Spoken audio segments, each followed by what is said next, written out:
Hey everyone, welcome to the Peter Attia Drive. I'm your host, Peter Attia. The drive is a result of my hunger for optimizing performance, health, longevity, critical thinking, along with a few other obsessions along the way. I've spent the last several years working with some of the most successful, top-performing individuals in the world, and this podcast is my attempt to synthesize what I've learned along the way to help you live a higher quality, more fulfilling life. If you enjoy this podcast, you can find more information on today's episode and other topics at peterattiamd.com.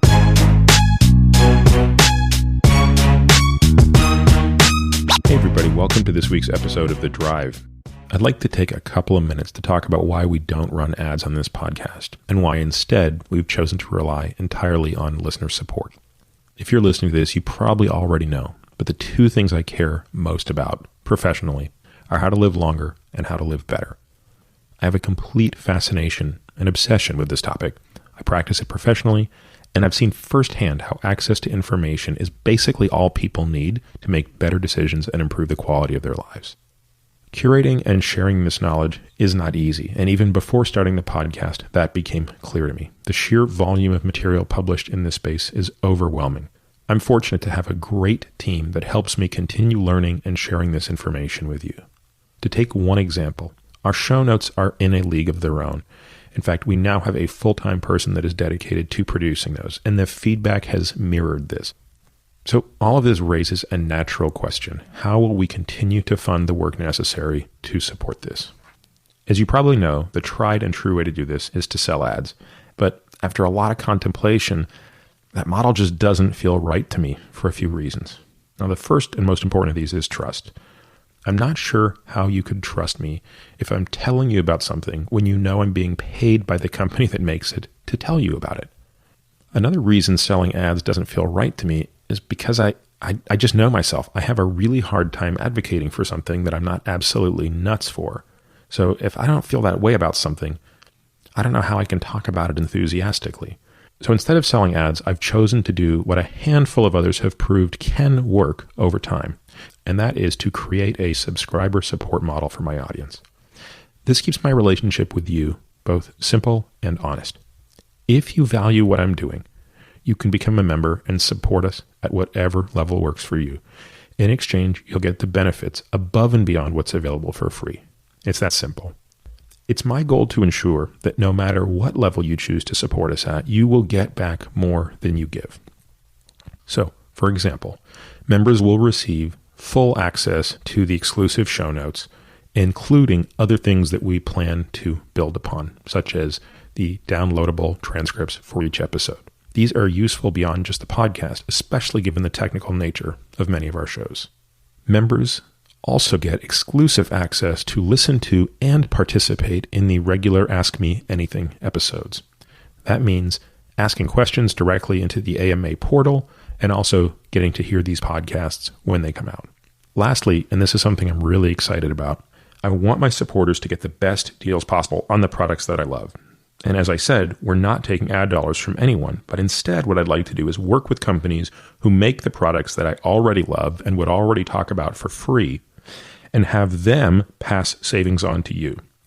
Again, the podcast will remain free to all, but my hope is that many of you will find enough value in, one, the podcast itself, and two, the additional content exclusive for members to support us at a level that makes sense for you. I want to thank you for taking a moment to listen to this. If you learn from and find value in the content I produce, please consider supporting us directly by signing up for a monthly subscription. My guest this week is Dr. Ronesh Sinha. Ronesh, who really goes by Ron, is an internist in the Palo Alto Medical Foundation, and he created a South Asian medical consultant service for his medical group in Silicon Valley. I connected with Ron about 5 years ago, and I think we talked about this at the very beginning of the podcast, largely because I was running up against some brick walls and taking care of some of my South Asian patients at the time and seeing just kind of a different pattern of metabolic illness. And when I was introduced to Ron and got familiar with his books, we just basically began a friendship at that time. Although, interestingly, This was the first time we met in person to record this podcast. So it was sort of an interesting experience feeling, you know somebody, but then you, for the first time, get to sit down with them. And it was great. We just had a really interesting discussion about a number of topics. Obviously, we focus a lot on what hyperinsulinemia, insulin resistance, metabolic dysregulation, inflammation, all these things look like in his patient population. But his patient population is basically a model system that allows you to understand lots of patients. So if you're listening to this as someone who takes care of patients with insulin resistance, or if you yourself have any of the things that go along with this, high blood pressure, insulin resistance, you're overweight, all these things. In many ways, this is a really great podcast to go into the how to address these things with respect to, we talk about everything from nutrition to sleep, et cetera.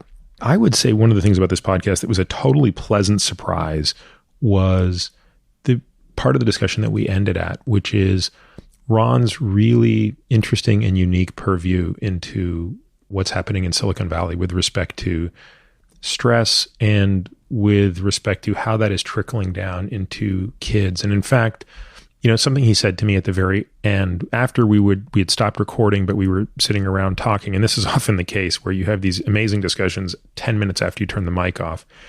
And he said something to the effect of, I just can't believe at how little happiness exists in the Silicon Valley. And he wasn't making a general statement of like, you cross the board, but he was saying, look, I take care of patients who work for some of the greatest companies in the world by whatever metric we would, make that claim financially or whatever. And he said, and yet it's kind of amazing how unhappy and stressed out so many of these people are. And you can see it in their lives, because that's sort of something about Ron's practice that's pretty unique, is he takes care of whole families across generations. And he sort of gets to see things that certainly I don't get to see, and that I think many patients, or rather many physicians, don't. So I think this podcast is going to be something worth listening to if you have any interest in metabolic health, but also this last part that we talk about with respect to kids and with respect to maybe some of the things that those of us that have kids could do better. Certainly something that I took a lot away from that discussion. And I actually look forward to trying to implement a number of the suggestions that Ron made. So I hope you'll enjoy my discussion with Dr. Ron Sinha. Hey, Ron, thanks for making the trip up to San Francisco today. It is great to be here. I know we chatted a few years ago, but it's finally great to meet you face to face. I know, and I was sort of joking before. What is the commute from Los Altos up to San Francisco today? So today it took me a little bit less than an hour. Yeah. That's incredible. Right? You could take 2.5 hours if you time it wrong, right? Exactly right, yeah. It's funny because on the weekends when you drive off hours, you realize the Bay Area is actually a very small place, but with traffic it feels extensive, so yeah. Yeah, I think we won't get into the who has worse traffic, LA, San Francisco, or New York. Right. But no, this is really cool. This is the first time we've met in person, but I do feel like I kind of know you just through so many emails and discussions over the last 5 years. And you pointed out that Mark Sisson introduced us, which I had totally forgotten. I had lost track of how we actually connected in the first place. And I actually have been remiss in needing to catch up with Mark Sisson as well. I don't think I've seen Mark in probably about 3 or 4 years. Yeah, and he's enjoying Southern California right now. I think he's... See, I thought he even moved. Oh, no, you're right. I'm sorry. He actually moved to Florida. Yeah. So I think what originally connected us was I had a patient from India who had an unusually stubborn case of insulin resistance, and it came with a slightly different phenotype. And it wasn't just one patient. I think it was probably 2 patients. And there was something about it that looked a little different from the usual hyperinsulinemia that I had seen. And it was the impressive degree of inflammation that accompanied it. I believe that is what initially led me to your book and then to you. So before we get into that sort of stuff, maybe tell us a little bit about what you do medically, how you got to where you've got, and eventually, I guess, why you're interested in this particular problem. Absolutely. So I'd say about 16 years ago, when I came out of medical training, I came to the Bay Area, and in medical training, when we talked about diabetes and cardiovascular disease, the types of case studies we did were typically older African Americans, Caucasians, or smoking, eating red meat, sort of that phenotype.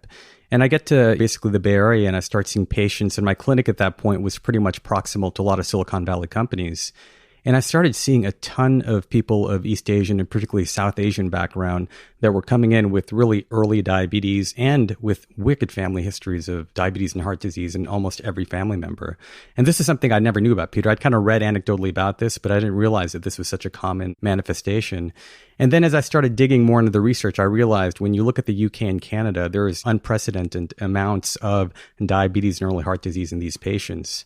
So what I realized at that time was there was a huge gap because we didn't have any good resources to really help these patients. I mean, you can't give an Indian vegetarian a diagram of the Mediterranean food pyramid. That's not going to be very useful for them. So at that point, I sort of made a commitment that I'm going to create some educational materials, nutrition that's kind of focused on this population. But incidentally, at that time too, while I followed my own advice, I watched myself develop metabolic syndrome. And at this point, I was lecturing to companies about healthy lifestyles. A lot of them were asking me to come out and talk to our Indian patients about why they're developing these conditions.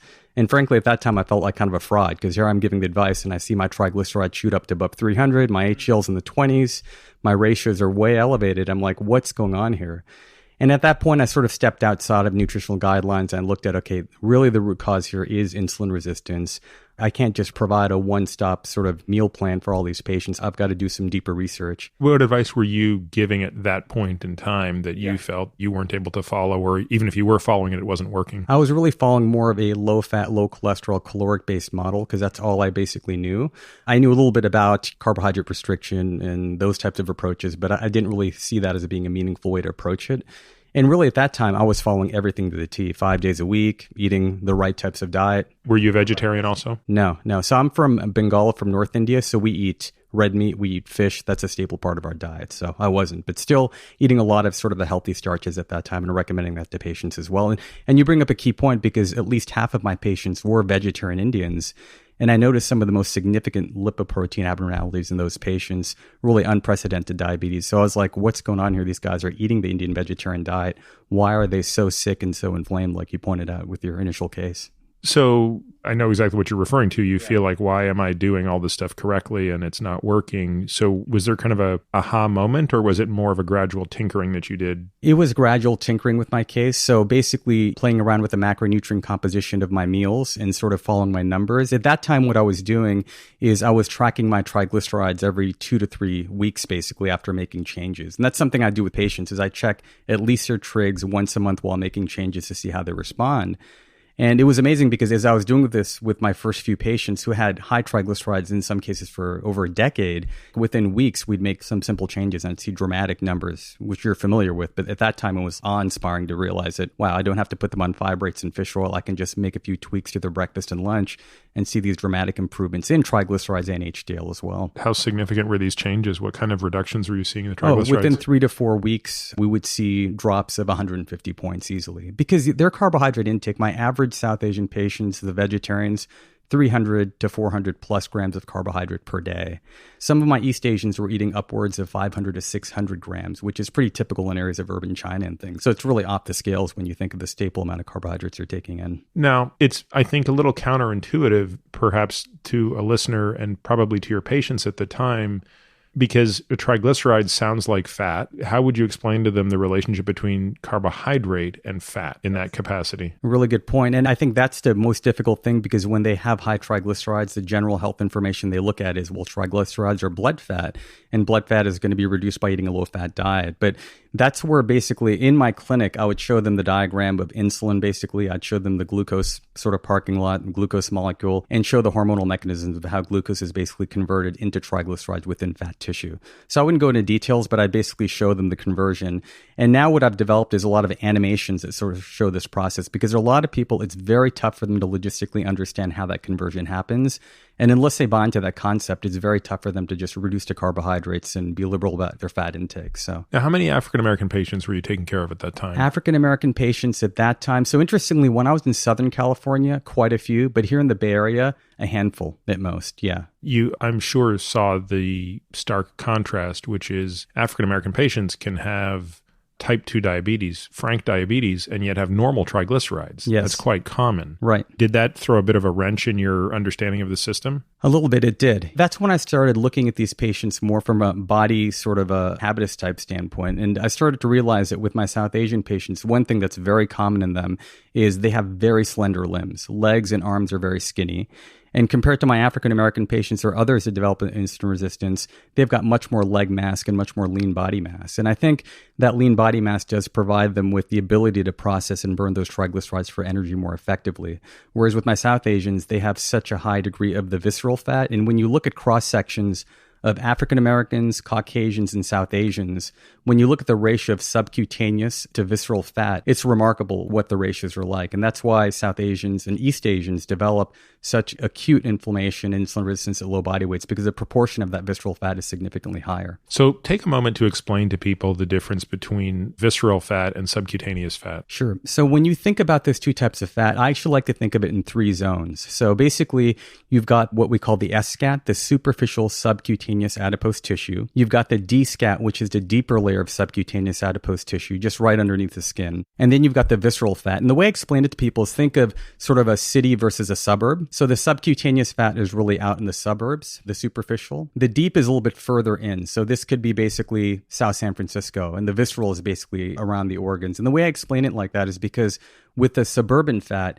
you've got fat cells and you've got fat structures that are more lobulated and organized, kind of like a track home or strip mall type out in the suburbs, and they don't have as much access to the blood supply. When you get deeper into the layers of the deep subcutaneous fat and the visceral fat, what happens is it's more loosely organized, it's not as lobulated, but they've got direct access to the liver and the bloodstream, and that's really important. When we think about subcutaneous fat, often people think, oh my God, I hate my subcutaneous fat, but really there's a subcutaneous fat. It's a safety belt for us. When you have larger subcutaneous fat stores, it insulates you and protects you from having fat spill into those visceral fat stores. So as much as my female patients complain about subcutaneous fat, I'm like, this is actually a safety belt for me because we don't want this fat to get into the inner city. As we get to the visceral fat, the other thing you want to be aware of is the concept of transmembrane flux. And what I mean by that is the fatty acids that flow inside and outside of fat cells. In subcutaneous fat, it's relatively inert. So you might get some fatty acid flux. You don't get many inflammatory chemicals that come out of that fat. But as you go into the inner city fat, the visceral fat, there's all types of cross-traffic happening. You've got inflammatory mediators, your usual adipokines, inflammatory chemicals, and you've got a lot of free fatty acids going back and forth. So when you see patients of that body habitus, you realize that even though they don't have much subcutaneous fat, they've got quite a bit of visceral. And the interesting thing is I see a lot of couples. So when I see Indian couples, it's very obvious. It's very interesting how the women are obviously sometimes 30 to 40 pounds overweight, but their metabolic numbers look flawless. Triglycerides, HDL, everything looks great. The husbands are rail thin and skinny, and you would think that their numbers would look good, but their numbers are much more off the charts, basically. And it's because they don't have as much of that subcutaneous fat insulation. Everything's going directly to visceral fat. And so this is one of the great holes in the notion of using something as simple as a body mass index calculator, which probably directionally makes sense if you're looking at a very homogeneous population of Caucasians, but starts to really fall apart in both East and South Asians. In fact, it's probably East and South Asians in which this term skinny fat was probably first derived. And so in the example you just gave, the hypothetical wife in that situation gets the traditional label of, oh, she's fat. But as you point out, she's not really metabolically in trouble. She's not at an increased risk of diabetes, cancer, Alzheimer's disease, NAFLD, or any of these other things. But aesthetically, of course, she would love to be more thin. Her husband, by contrast, looks fine, aside from the fact that he doesn't have any muscle mass. But it turns out he's metabolically, at least according to the data, probably in worse shape than the overweight individual who has comparable metabolic markers. There was actually a study by Mitch Lazar, and maybe this is no longer the case. Maybe this has been updated. But the last time I really looked at these data, there was a paper in Science that looked at these 4 phenotypes. So external versus internal. So you had lean versus not lean, and metabolically well versus not well. So that gives you a 2x2. So there are 4 categories. So let's just posit that the best case scenario is to be lean and metabolically well. And when you looked at the outcomes of all of these, the worst outcomes were in the lean individuals who were metabolically ill. They actually did worse than the overweight individuals who were metabolically ill. And I talked with Mitch about this quite a while ago. I mean, this paper is actually quite old now that I think about it. It's probably 2014. But the question I asked was, is it possible that it's their inability to actually shunt and store some of that excess energy into a safer depot of fat, as you point out, that is actually their undoing? And at the time, I think that was sort of Mitch's view. That sounds like you share that view. Oh, I do, for sure. I mean, if we think of this tissue overflow hypothesis, where if you think of it as a watershed type thing, it's subcutaneous to deep subcutaneous to visceral. I've actually, putting females aside, I've seen a lot of overweight South Asians where I would expect in the early days that they'd have numbers that are proportionally worse, but they're actually not that bad. And so my theory around that, and based on that study too, is they have larger subcutaneous fat stores to insulate them. On top of that, the other thing that's very unique about their body morphology is, again, I look at their legs. Their legs are more muscular because they're carrying around a lot more weight. They've got larger thighs, larger calves. So I think the combination of the increased insulation from the subcutaneous fat and the elevated muscle stores from the legs is probably helping metabolize those lipids better. But when I see those rail skinny, we're talking BMIs of 21. Now I look at them, I can literally predict their triglycerides. I'm like, this is probably through the roof because everything is in that visceral stored compartment. So, and then how closely do you see that association of where their triglycerides are to some of their glycemic numbers?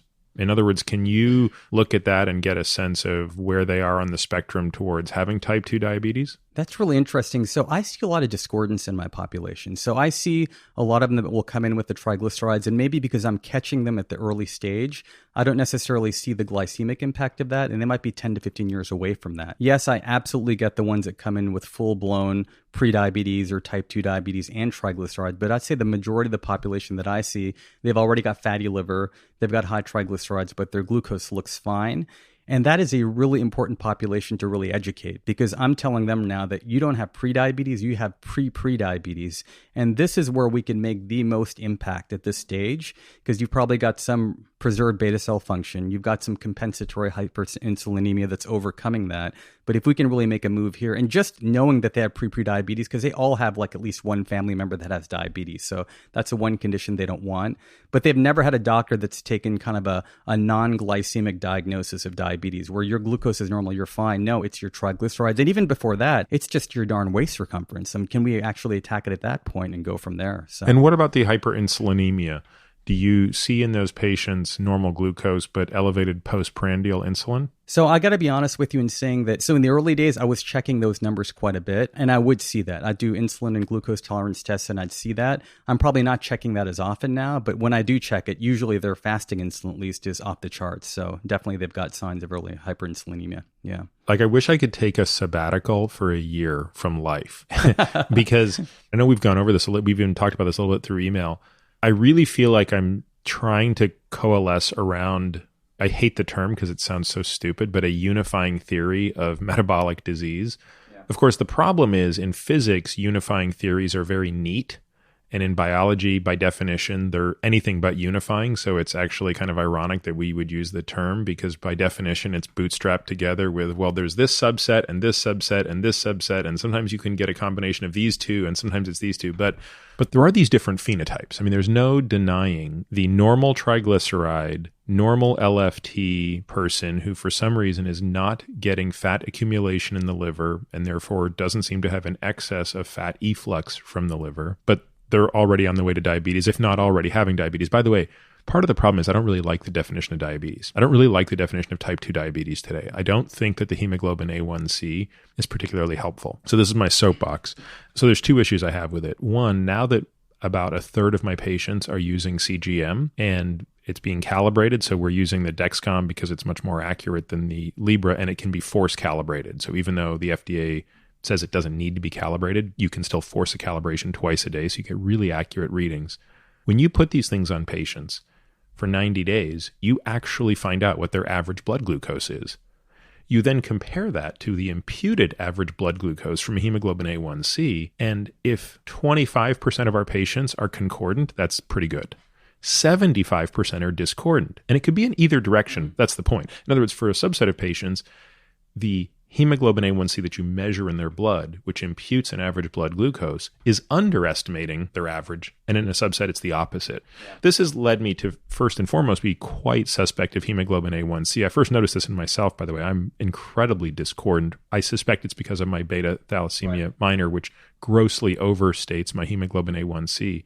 But again, seeing as many cases in the opposite direction, you realize this test is helpful when comparing the difference between someone who's at 5.1 versus 8.1. It offers no fidelity between 5 and 6, in my opinion. It's such an important point you brought up, because I have patients that come in and we've made incredible transformations on every metric, but they literally look at their blood reports. These are very motivated South Asians who are very focused on numbers and grades, and they're like, I'm still not getting that A1C down. I'm not getting that fasting glucose down to 99. And they obsess over that, Peter. They're like, do I need to go more low carb? Do I need to work out harder? And it's just a matter of, listen, metabolically, by my definition, you're healthy. Let's not obsess over this number and focus on bigger things. So interestingly, I haven't really incorporated CGM into my practice. It's something I need to do. I've definitely prescribed it for some patients. And I know you were nice enough to actually connect me and get me motivated to get one. And I haven't done that yet. So I think I'm sticking to numb fingers right now with lots of finger sticks throughout the day. So I've got to get with the times. I think you should, and I think you'll be really impressed with, and again, maybe every patient population is a little bit different. Maybe my patients are a bit more motivated,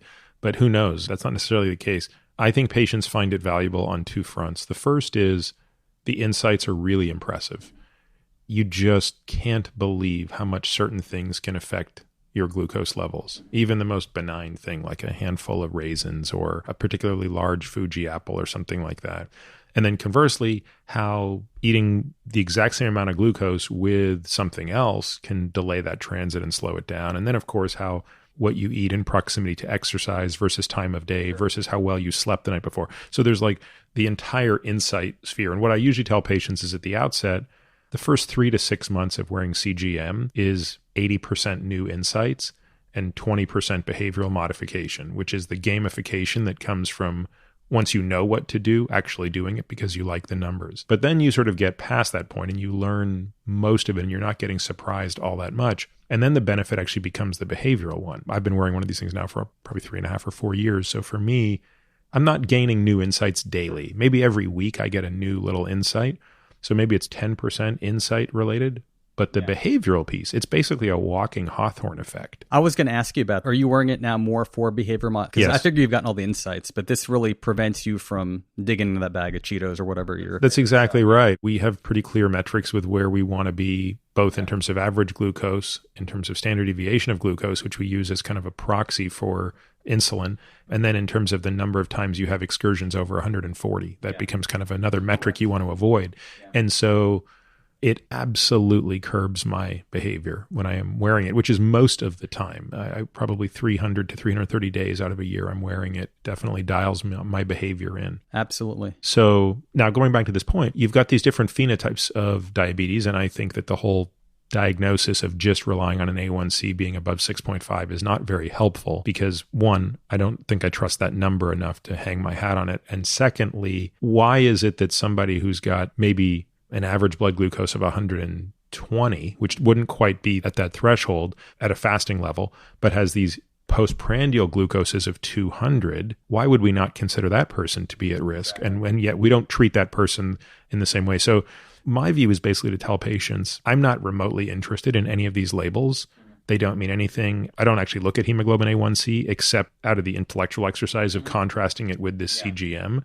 But instead, it's that level of insulin, fasting, postprandial, plus glucose, postprandial, with all of the kinetics that we can track, and then layer it into this other stuff, which is what's the inflammatory cascade look like? Because this is sort of what I was going to get at is you have these phenotypes, I think, where you've got that person who's overweight, who metabolically actually looks pretty reasonable, and they're doing a lot of the stuff correctly, but there's probably something going on at the cortisol level. And this is another thing we see with the CGM is these very, very high nighttime glucose levels in people who are otherwise eating pretty well. So I guess it's hard to track that without CGM because the only glimpse you get is the morning glucose level, which, as you know, can be easily 110 in someone who's metabolically quite healthy by other parameters. Do you see cortisol as being a bigger driver of that? Inflammation? What else do you see? So I'm going to throw some theories at you, and I want to run this by you as well, too, because even without CGM, I noticed this pattern in myself very early on, and I started noticing it in my patients, and I started really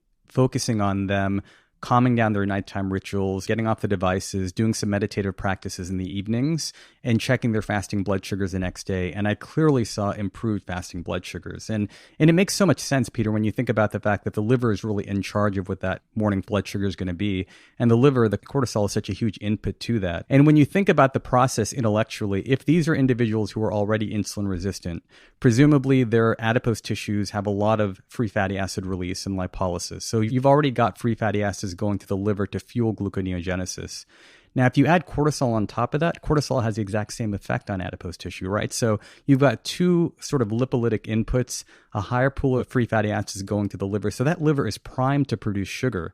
So to me, it physiologically makes perfect sense. It's very tough to make that case to patients because they want it to be their diet and their exercise. They're like, just tell me how many more carbs I can cut out of my dinner, or do I need to do this workout? And I'm like, this is an emotional metabolic issue. So I've seen that for sure. And when we actually do influence those types of things and do those nighttime behaviors, the numbers get better. In addition to that, what I've also noticed is sometimes when patients are too low carb with their diets, sometimes that will trigger a reflex hyperglycemia. And the way they're trying to game that is sometimes they'll eat some starches at nighttime. And I was going to ask you, even though that's making their numbers better in the morning, it's sort of interrupting their fast. So I'm thinking, are we just gaming the numbers to make your report card better? Or are we physiologically really doing some good in the body? And that's where I get a little bit hesitant about just focusing on single digit numbers like fasting blood glucose. Yeah, it's funny you say that. I definitely have a subset of patients who are actually coming to my mind just as we have this discussion who are really fixated on that morning glucose level. I think it's tough. I'm very curious as to what's going on. I have reached out to a number of people who study this, and I haven't really got a satisfactory answer yet, but there's something I can't figure out in the liver, and you alluded to it. So taking a step back just for the listener, a blood glucose of 100 milligrams per deciliter means you have about 5 grams of glucose in your bloodstream. That means if you have a blood volume of 5 liters, which an average sized person has, at 100 milligrams per deciliter is 5 grams of glucose. That's 1 teaspoon of glucose. Now, that's not a lot. That's a few minutes worth of metabolic fuel, especially given that the brain is going to consume 25% of your total energy, all in the form of glucose. In other words, the brain is taking 2 to 3 grams out of that 5 within minutes. So if you can do a thought experiment and you clamp the portal vein, you prevent the liver from putting any glucose into circulation, an organism is going to be dead in minutes. It is simply going to die of hypoglycemia. So that's point one. Point two is how well this machine is regulated. The difference between you sitting here now with a glucose of 100 milligrams per deciliter, which we would consider perfectly normal, and you sitting here with a blood glucose level of 200 milligrams per deciliter first thing in the morning, which is frank type 2 diabetes, do not pass go, do not collect $200 diabetes, that's a difference of 1 additional teaspoon of glucose in your bloodstream, or another 5 minutes of metabolic substrate. And again, first thing in the morning, that's being regulated by the liver. Why is it then that in the person with type 2 diabetes, that liver can't just back off a little bit on its hepatic glucose output to bring that person from 200 down to 100? And if you ask that question at an even more subtle level outside of diabetes, why is it that your patient or my patient or me or you wake up sometimes with a blood glucose of 120 versus 90, which is, we're talking now about milligrams of glucose in terms of difference. So how much of this is being regulated at the liver? How much of this is being regulated at the pancreas? How much of this is being regulated at the muscles? And I still can't really wrap my head around why this is happening. And I certainly suspect that cortisol is playing an important role. I think cortisol is a vastly underappreciated regulator of fat flux through the fat cell. Insulin gets a lot of attention because it's perhaps the most potent, both on the side of lipolysis and reesterification. And we also can't measure things like hormone-sensitive lipase easily, so we have to sort of not think about that much. And cortisol, because it's such a pain to measure and we can't measure free cortisol in the blood, we just sort of loosely think about it. But I can't help but wonder if that's playing a role. Now, Jason Fung, who I spoke with about this, he has a very interesting model of insulin resistance, which is that it's not actually resistance. It's just basically the storage tank is full. So the elevated level of glucose is because the glycogen stores are basically tapped out. And the elevated level of insulin is not because the insulin receptors and or the intracellular mechanistic transducers are themselves quote unquote resistant. It's just trying to push harder and harder to get the glucose in. That model, by the way, makes a lot of sense through the lens of the fact that even the most quote unquote insulin resistant person has no difficulty putting more fat into a fat cell, which is also signaled by insulin. So what I like about Jason's model is it gets rid of the discordance between how can you have an insulin resistant muscle and an insulin sensitive fat cell mechanistically, to which I've never had a compelling response. Have you thought through that particular issue? It's interesting because that's exactly the model I use when I do education for patients. It's very easy to just tell them about parking space. Muscle's got a fixed amount, and I think it makes a lot of sense in that sense. I think one of the issues is when you look at these patients early on. So if you look at the studies of normal glucose tolerance offspring of diabetic parents. So these are normal glucose tolerance individuals that are relatively lean. They don't have inflammatory markers. So they haven't really shown many manifestations. But the earliest changes that you basically see is that they already have elevated levels of free fatty acids circulating. So already you can see that in these populations, whether they're South Asians or Hispanics, their visceral fat is already outputting a little bit of extra free fatty acid. And we know that free fatty acid is a chemical signal for interrupting insulin resistance sort of signaling. So at that point, I'm thinking that, yes, it probably is a capacity issue, but I think that early signal is limiting the ability of the muscle to really store that glycogen because it's already inhibiting glycogen synthesis basically at that level already. So I think in people that don't have insulin resistance, absolutely that parking capacity makes sense. I think with people that have insulin resistance, it makes sense too. But we also have to acknowledge that people that have had insulin resistance from in utero is what we're seeing in these populations. They already have a very limited capacity, and it's not necessarily physical. They just have less because of the free fatty acid that's inhibiting the insulin signaling, if that makes sense. Yeah, I mean, I guess the question is, which comes first is sort of the thing I'm struggling with here. And I think of it even more upstream, which is frankly, just looking at the liver. I don't think it's like a particularly profound statement to say that the liver is the leading edge of the airfoil. The liver is seeing everything at a speed and at a level that transcends everything. It is the epicenter of our metabolism. At least that's my view. And when I see things like fat flux in the liver leading in the direction of accumulation, that has to be a bad sign. But of course, then I can poke holes in my own theory by saying, look at all the people who develop all of the other negative symptoms and signs, but by ultrasound at least, or even by MRI, they don't have fat in their liver, and they usually have normal triglycerides.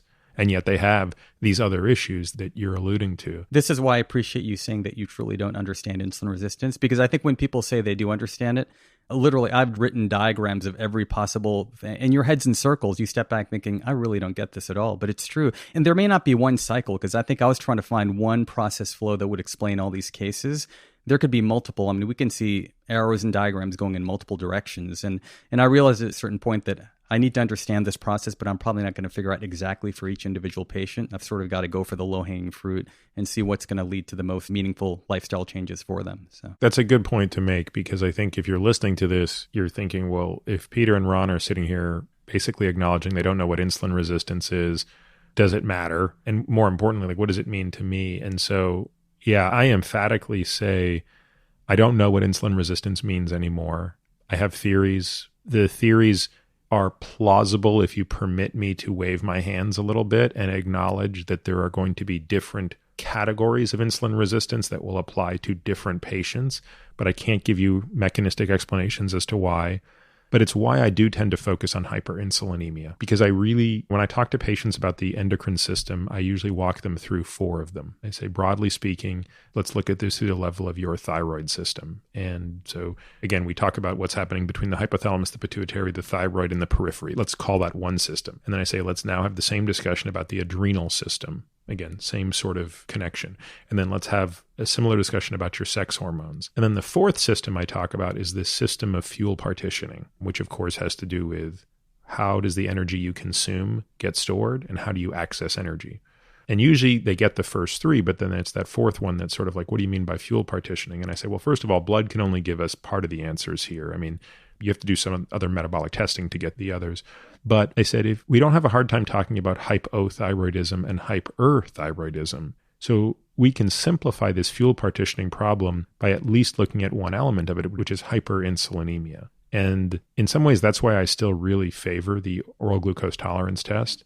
again, whether we should be using glucola or not, the only advantage of glucola is at least we have a standardized way for me and you and Joseph Kraft and everybody to compare our numbers. But you could make a case that it's sort of not particularly reflective of the physiologic glucose disposal, and maybe instead we should have the pizza test or give people carbs in a way that they normally consume them. I actually have done this a few times. I had a patient who, she made the point, which is this test doesn't replicate anything I do. And I said, yeah, you're right. I know. And I explained to her all this stuff. And I said, well, what does a real cheat look like for you? What does blowing it up mean? And she's like, it's like 2 margaritas and 5 cookies. And I was like, okay, well, that's your next glucose tolerance test.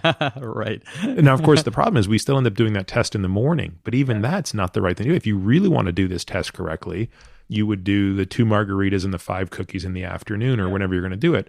And in many ways, that's what the CGM has kind of allowed us to do. The CGM without the insulin is at least allowing us to see the glycemic response to the real world challenge of this. And while I still rely on the OGTT constantly, my hope is that eventually we're going to be able to do more point of care insulin testing. And there is actually work in that space being done. And maybe we're done with this sort of glucola type test. Yeah, to bring it back to your point, I thought I kind of understood insulin resistance 7 or 8 years ago, and I'm pretty sure I don't anymore. But I'm finding ways to reframe insulin resistance, because I think even in the early days since I developed it, I had sort of this toxic relationship with glucose, triglycerides, and as I look at more of the evolutionary literature, there's a lot of theories, including thrifty gene, the Barker hypothesis, and just to summarize for the listeners. So when we talk about the thrifty gene, this was James Neal back in the 1960s who came up with the concept that insulin resistance is basically a result of us, our primitive ancestors, living in feast-famine type cycles. And during feast periods,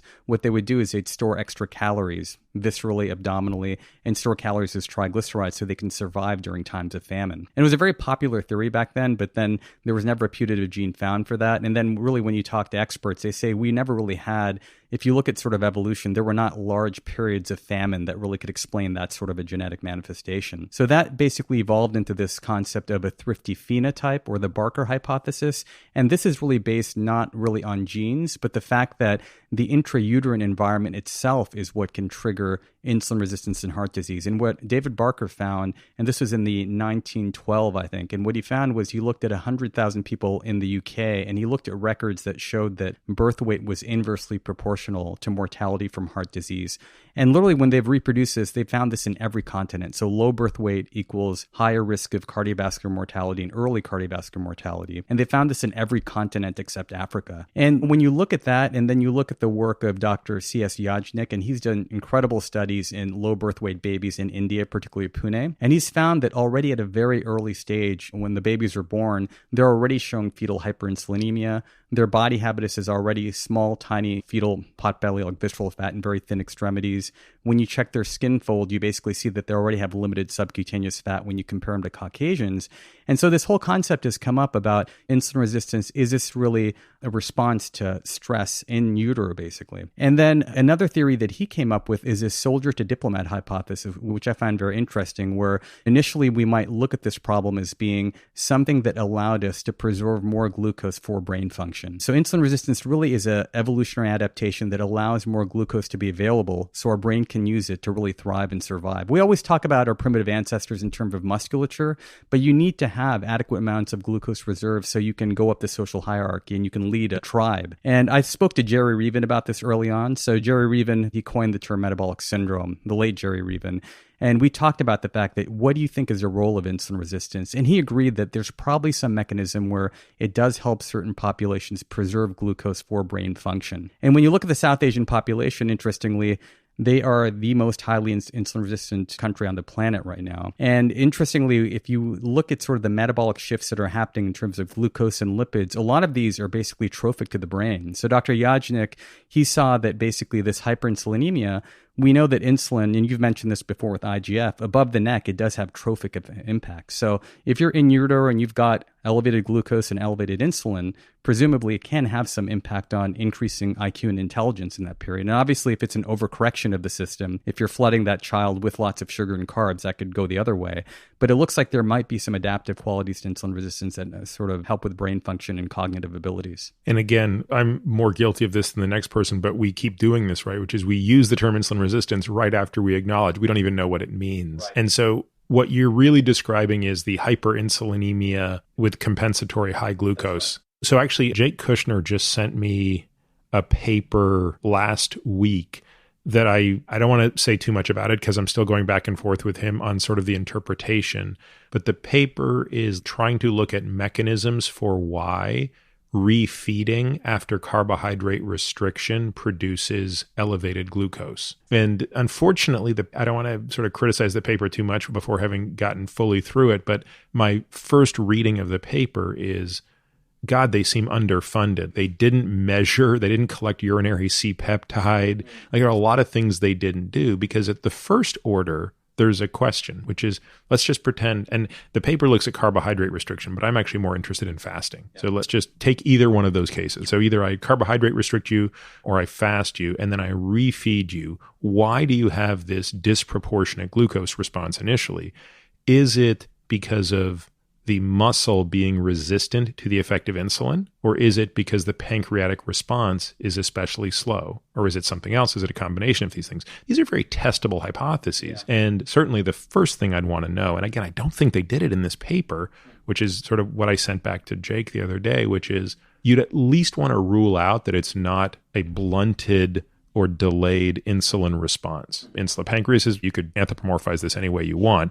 So do you have a point of view on that issue of why is it that someone who's, let's just say for the purpose of this discussion, carbohydrate restricted, or in the case of our ancestors who were without glucose or without meals for days at a time, upon reintroducing it, look like they're hyperglycemic? I mean, they are hyperglycemic. Right. I mean, this is all theoretical. I mean, for me, if you look at ancestral and evolutionary sort of survival, I think if you've gone through a famine period, when you're refed, the brain is still the number one organ that you want to fuel. And we know after feedings and carbohydrate feedings that the skeletal muscle is responsible for 80 to 90% of glucose disposal. So to me, theoretically, seems to make sense that probably the resistance is happening at the skeletal muscle level. And that's really preserving probably an overcorrected amount of glucose for brain function. So you would predict based on this study that if they'd measure it, insulin would be normal.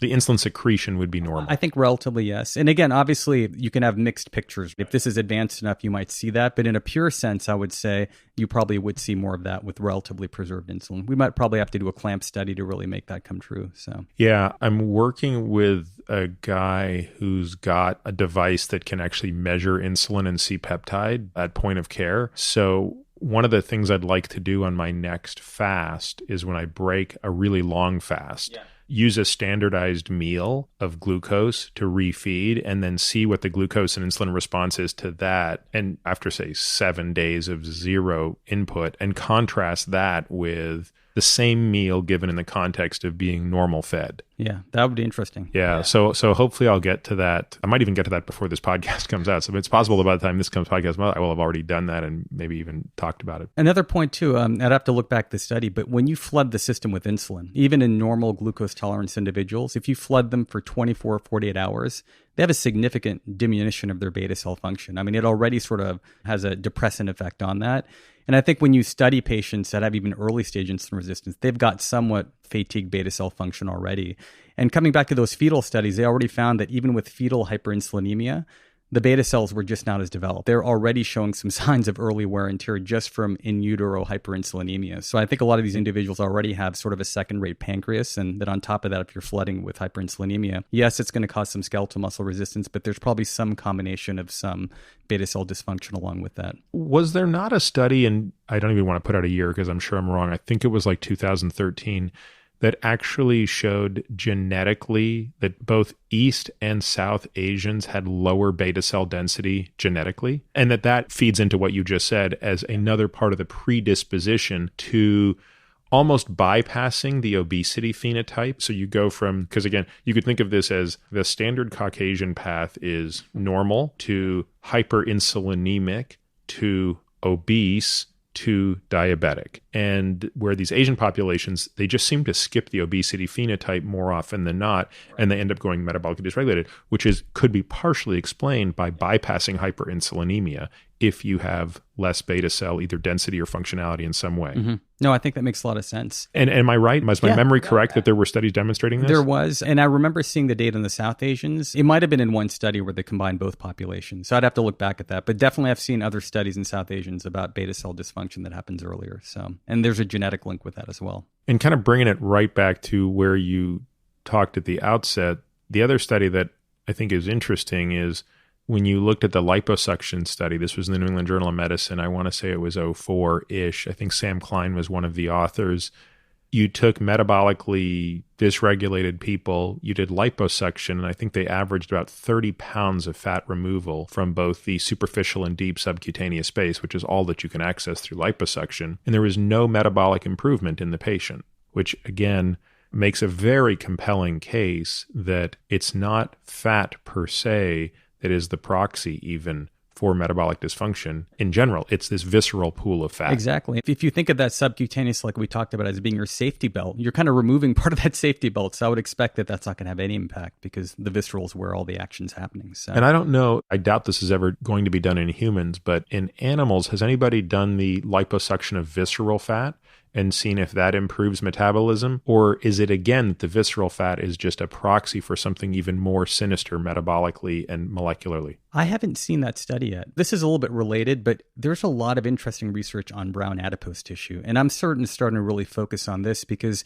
coming back to evolution, if you look at the patterns of migration, so if we look at our out of Africa migration from 70,000 years ago, and when populations dispersed to different parts of the world, the ones that dispersed further north into colder climactic regions, when you look at their brown adipose tissue and the genes that determine that, they've got significantly more brown adipose tissue. And they've done studies to compare brown adipose tissue in South Asians versus Europeans, and we've got significantly less brown adipose tissue. And just to sort of back up for folks that don't know what brown adipose tissue is, brown adipose tissue is actually metabolically active. It's brown because of increasing density of mitochondria. Brown adipose tissue in newborns generates more heat to keep the newborn's body warm. So our populations and ancestors that migrated to colder climates, they actually have more brown adipose tissue.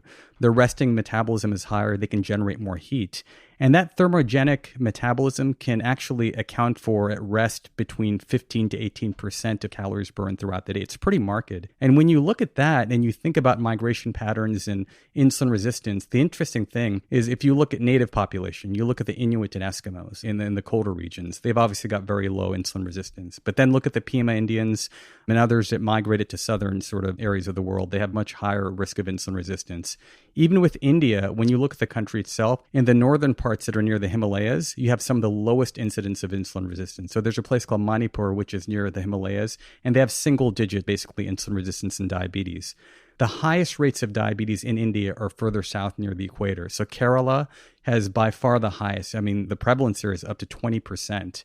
So it's all over the world you see this pattern, and the brown adipose tissue is turning out to be really interesting because, number one, it's not only more metabolically active, but it actually is a glucose disposal organ. It can actually remove glucose from the system. And they did a study coming back to this where they took rats and they took brown adipose tissue out of a rat and they basically put it in another rat. And they showed insulin resistance was completely reversed, basically, just by brown adipose tissue transplantation. And when you look at those two regions of India, what are their phenotypic differences in body morphism composition? So the phenotypic differences typically in South Indians, they're shorter in vertical height. They tend to have a little bit more visceral adiposity, so a little bit more larger pot bellies. In the north, as you move further up north, probably a little bit more lean body mass, basically a little bit taller. The skin type as well, too. In the south, darker skin. We see a lot more significant vitamin D deficiency. And when I see these individuals, they have a vitamin D level of maybe 3 or 4, basically, so way down in single digits. And up north, I don't tend to see that as much either. So there's interesting variations between those two. And then coming back to this brain sort of hypothesis, interestingly, even though they're more insulin resistant in South India, anecdotally, they also have the most competent scientists and mathematicians in the South. So a lot of the brain influx into Silicon Valley is coming from South Indian cities. So I've had this discussion I had this with Jerry before, and I asked him that, do you think there might be something about the fact that the most insulin resistant part of India, somehow there's some sort of cognitive benefit they get from that insulin resistance? And he thought it was an interesting theory. We'll have to see. But are there activity differences between them? I mean, you'd get the sense that the folks in the northern part of Italy near the Himalayas are also more active. Like there seems like there would be so many confounders, it would be very difficult. It'd be very tough. Yeah, absolutely. But even if you look at the populations in Kerala and southern India, where it's more of a native sort of a village climate, and the other thing that they have is they have increased fish intake, so they eat a lot of seafood. But even in studies done in more of the rural populations where they are physically active, they still see very high levels of insulin resistance. But you're absolutely right. There can be multiple confounders to sort of account for that. But in general, if you look at sort of the globe and you look at insulin resistance patterns, climate has a lot to do with it. And it might lead to a phenotype of basically who can manage baseline adipose metabolism better in terms of generating heat. Now, you brought up vitamin D, so let's go down into that rabbit hole for a moment. There's another topic my point of view has really started to change on. So I've never seen a vitamin D level of 3 or 4. That's pretty impressive. Yeah. What risk is that person at? And how are they living such that that's their... I don't mean why are they alive? I mean, what is their lifestyle that is producing a vitamin D level that low? A lot of it's obviously, it comes down to their skin pigment, so they're clearly not absorbing as much. And then lifestyle-wise, most of them are spending most of their time indoors. They work at high-tech companies. They're in their cars all day. So you're not seeing this from people who are actually back in India per se, necessarily working outside or... not stuck in front of a computer all day? Even the ones that are spending time outside, they're fully clothed. So it's kind of a taboo to be in a tank top and work out and things like that in that population. So even my patients that are a little bit more physically active and outdoors, they're runners and they spend a lot of time outdoors, they still have pretty relatively compromised vitamin D levels. And some of that is vitamin D resistance. Some of it is just the fact that they're not absorbing enough. And in the early days, definitely I would replace anybody with that sort of level. You have to replace. But I wouldn't say that more is necessarily better. I don't know if South Asians are adapted to have vitamin D levels of 60 or 80 plus. It makes sense to get them between 30 to 40. Anecdotally, what I have seen, and this is completely anecdotally, is in some of those patients, I definitely see that C-reactive proteins do improve because vitamin D does have some anti-inflammatory effect. I was hoping, based on some of the studies that I came across, and I'd love your input on this, that it would help a little bit with glucose disposal because vitamin D does have some ergogenic benefits at the muscular level. I haven't seen that pan out in my patients. The one thing I have seen as a pattern is it definitely has helped with hypertension. I've definitely seen when I get vitamin D levels up in my resistant hypertensives, we often see their blood pressure controls much better. But I'd love your feedback on if you've seen any patterns when you've replenished. Again, you haven't had single-digit ones, but I'm sure you see plenty of individuals with low vitamin D. I've never seen anybody below 10. I know from talking to people like you that they're walking around out there, but if I see somebody in the 10 to 20 range, that would typically be low. Again, I used to think that sort of 40 to 60 was where people needed to be, and I would replace people to get there. I no longer do that. I sort of just want people above 30 without supplementation is sort of my point of view now. So I'm generally taking vitamin D away from people. Yeah. The problem is there's a really good sleep supplement out there that contains vitamin D, and I would love it if it contained none or much less because it's confounding this. And I'm seeing people show up with vitamin D levels of 80 and 90, that just doesn't make sense to me that that's a place where we want to be. Especially if you're dealing with a patient. Again, I'd love your input on just the higher rate of coronary calcification that we see in this population too. So it does make me nervous to just drive their vitamin D, the higher the better. So I'm pretty conservative with that number. Yeah. I don't take vitamin D anymore. And I think for years I took it. I don't supplement it anymore. And my natural place to be is probably in the 30s to 40s, just based on anytime I can be out in the backyard shooting. If I take my shirt off, I figure I'm getting my vitamin D that way. But again, I know that's not practical for everybody. Not everybody lives in a Southern California climate. Not everybody has the pigment that I do, which basically means I can't get a sunburn if I try. I'm unburnable. Exactly. Yep. So I have that luxury that I don't think everybody does. So no, I'm still really trying to wrap my head around this. But I would say the placebo effect is huge. When somebody has a vitamin D level of 3 and all of a sudden it's 30, they're like, man, I have so much more energy. I feel great, but that's more anecdotal. But I don't know if physiologically they're really getting some benefit. Yeah, I haven't seen the blood pressure issue where our little sort of great trick on blood pressure is lowering uric acid. That's huge. I mean, in fact, I take such an extreme view on this that I don't even think one should use antihypertensive medication until uric acid is below 5. So if you got a patient walking around with a uric acid of 7 who's got hypertension, they've got to be on allopurinol first, metabolically fixed, which by the way may or may not correct their uric acid, doesn't necessarily do so, especially if they use nutritional ketosis and fasting, which you'll often see raise the uric acid level. But the effect of uric acid on blood pressure is pretty profound. And do you think that's more of a, when you're correcting the uric acid, you're addressing the underlying hyperinsulinemia, or is there something independent about uric acid? No, I think there's something quite independent about it, because you'll even see this with just the use of allopurinol. So, if you were looking at the correction of uric acid with the metabolic correction, then I would say it's impossible to know. But just with the independent reduction. Yeah, and Rick Johnson actually has a paper that's in the New England Journal of Medicine that goes through this case. Rick's done some really interesting work. You talked about the out of Africa migration. Rick's looked at the uricase mutation that occurred after one civilization left Africa to go to Europe. It turned out that this mutation of uricase allowed us to store much more energy in the form of fat from fructose. And one of the byproducts of that is generating uric acid. But this became really a beneficial mutation to acquire because fruit is at its ripest in the fall, so it's going to be sweetest. So you could actually really eat a ton of fruit and actually store it as energy in the form of fat, and you would generate uric acid along the way. And it seems that only the subset of our ancestors, or the primates that developed that mutation, were able to survive these European winters and then come back to Africa. And so he argues, I think quite convincingly, although I haven't had him on the podcast yet to go into this in gory detail, but talked with him about this a ton and read his papers, that it was this ability to actually turn fructose through de novo lipogenesis into fat as a byproduct to generate uric acid. That's actually what allowed us to come back to Africa, to have survived a European winter, and then to basically proliferate. So this ability to generate uric acid is not unique to all species. It's something quite unique to those that came from the lineage of having to survive basically a cold winter without much food. Hey, Peter, real quick before I forget, speaking of energy output, the other thing that you see in insulin-resistant individuals, especially South Asians, is when you compare them, when you actually put them through exercise testing, when you take age-matched, BMI-matched, and you check their submaximal VO2 maxes, typically in all these studies you look at, their VO2 max is correlated with their level of insulin resistance, and they have substantially less VO2 max output under submaximal exercise. And one of the things that's really interesting is with normal glucose tolerance offspring studies, before they... So wait, you meaning the higher the degree of hyperinsulinemia, the lower their maximal VO2? Yes. Yeah, exactly. It's hard to tell sort of what the link is, which way it goes. Wouldn't that association be true across the board? Are you saying that it's disproportionately the case? So I'm sorry. So there's two sets of studies. So there is one hyperinsulinemic case, but these are young, lean people before they've developed any signs of insulin resistance. So VO2 max looks like it's already a bit of a surrogate marker for early insulin resistance in these individuals. And one of the things that you see is in the normal glucose tolerance offspring that have no signs of insulin resistance, if you were to measure their ATP output, the ones that just have a family history of diabetes, their ATP output goes up by like 5%. And the ones that basically have no family history at all, again, normal glucose tolerance, it goes up by 90%.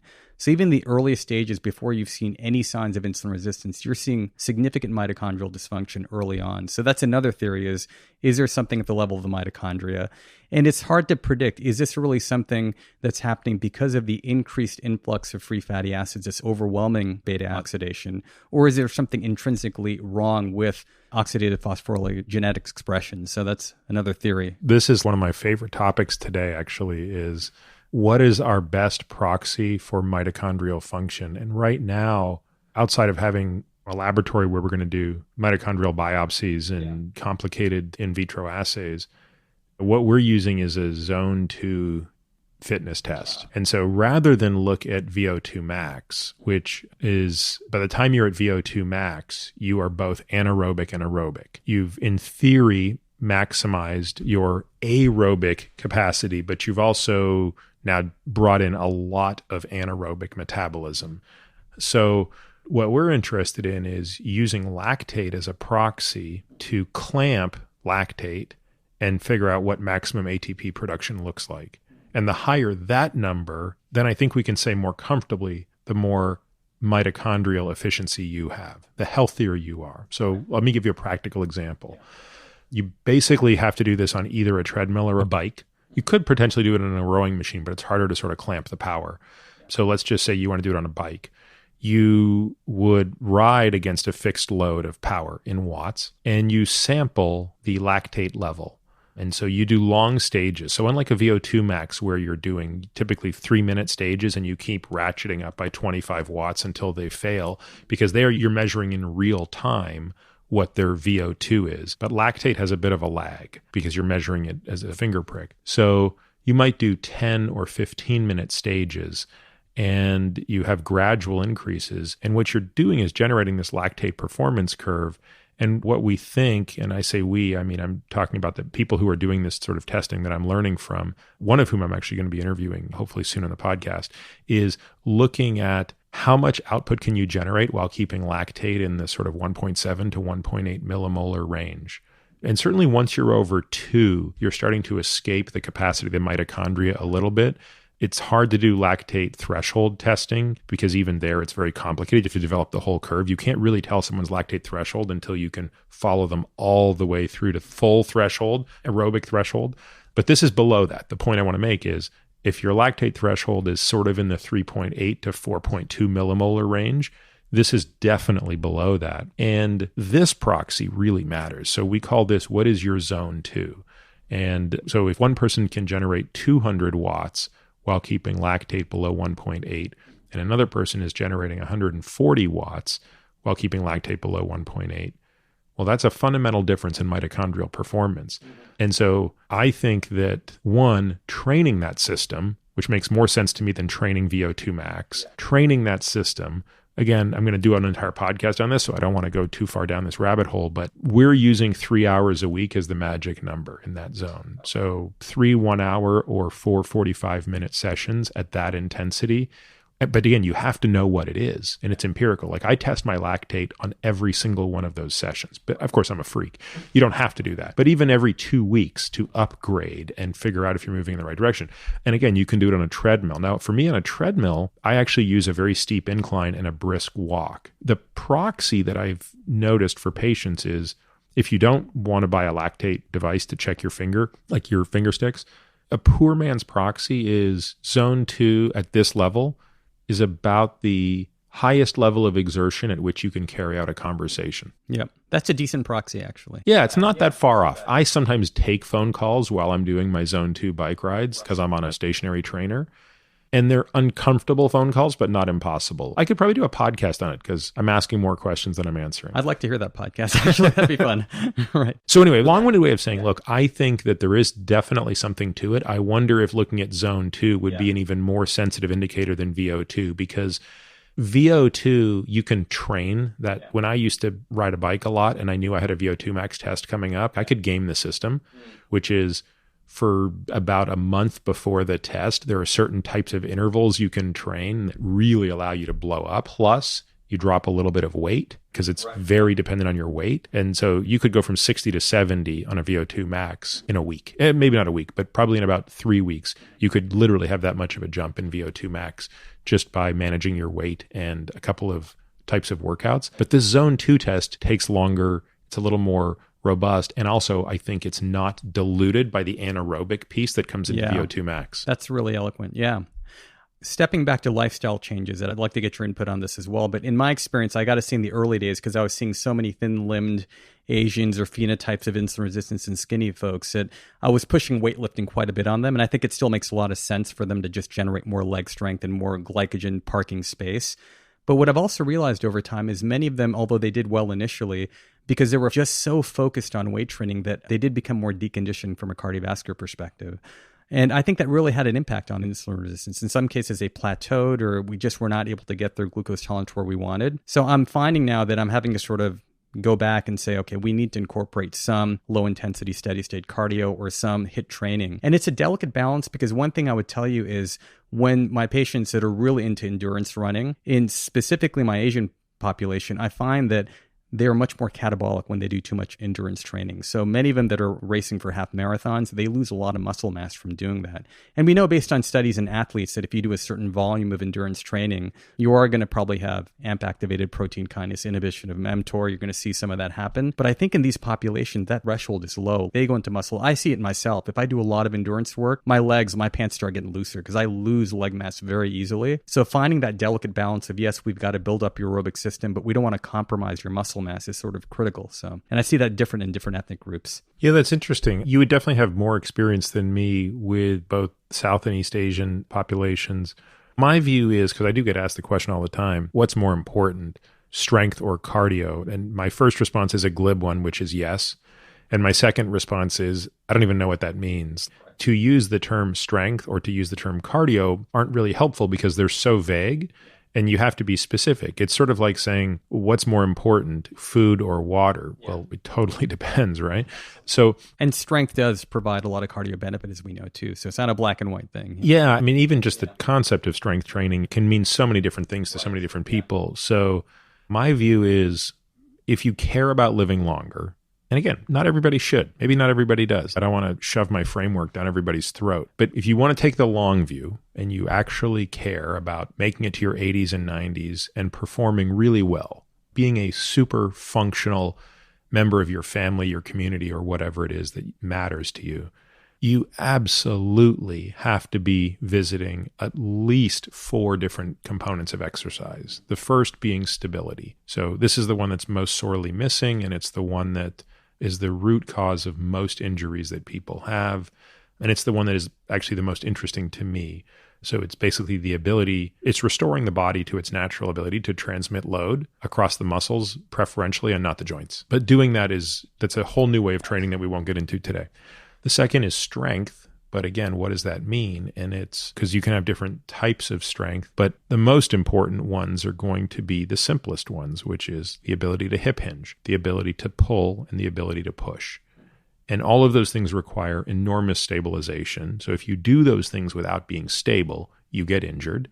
So anyone who's doing those things and is hurt by them means they're not stable enough to be doing them yet. So you have to go back to square one, which is build the stabilization.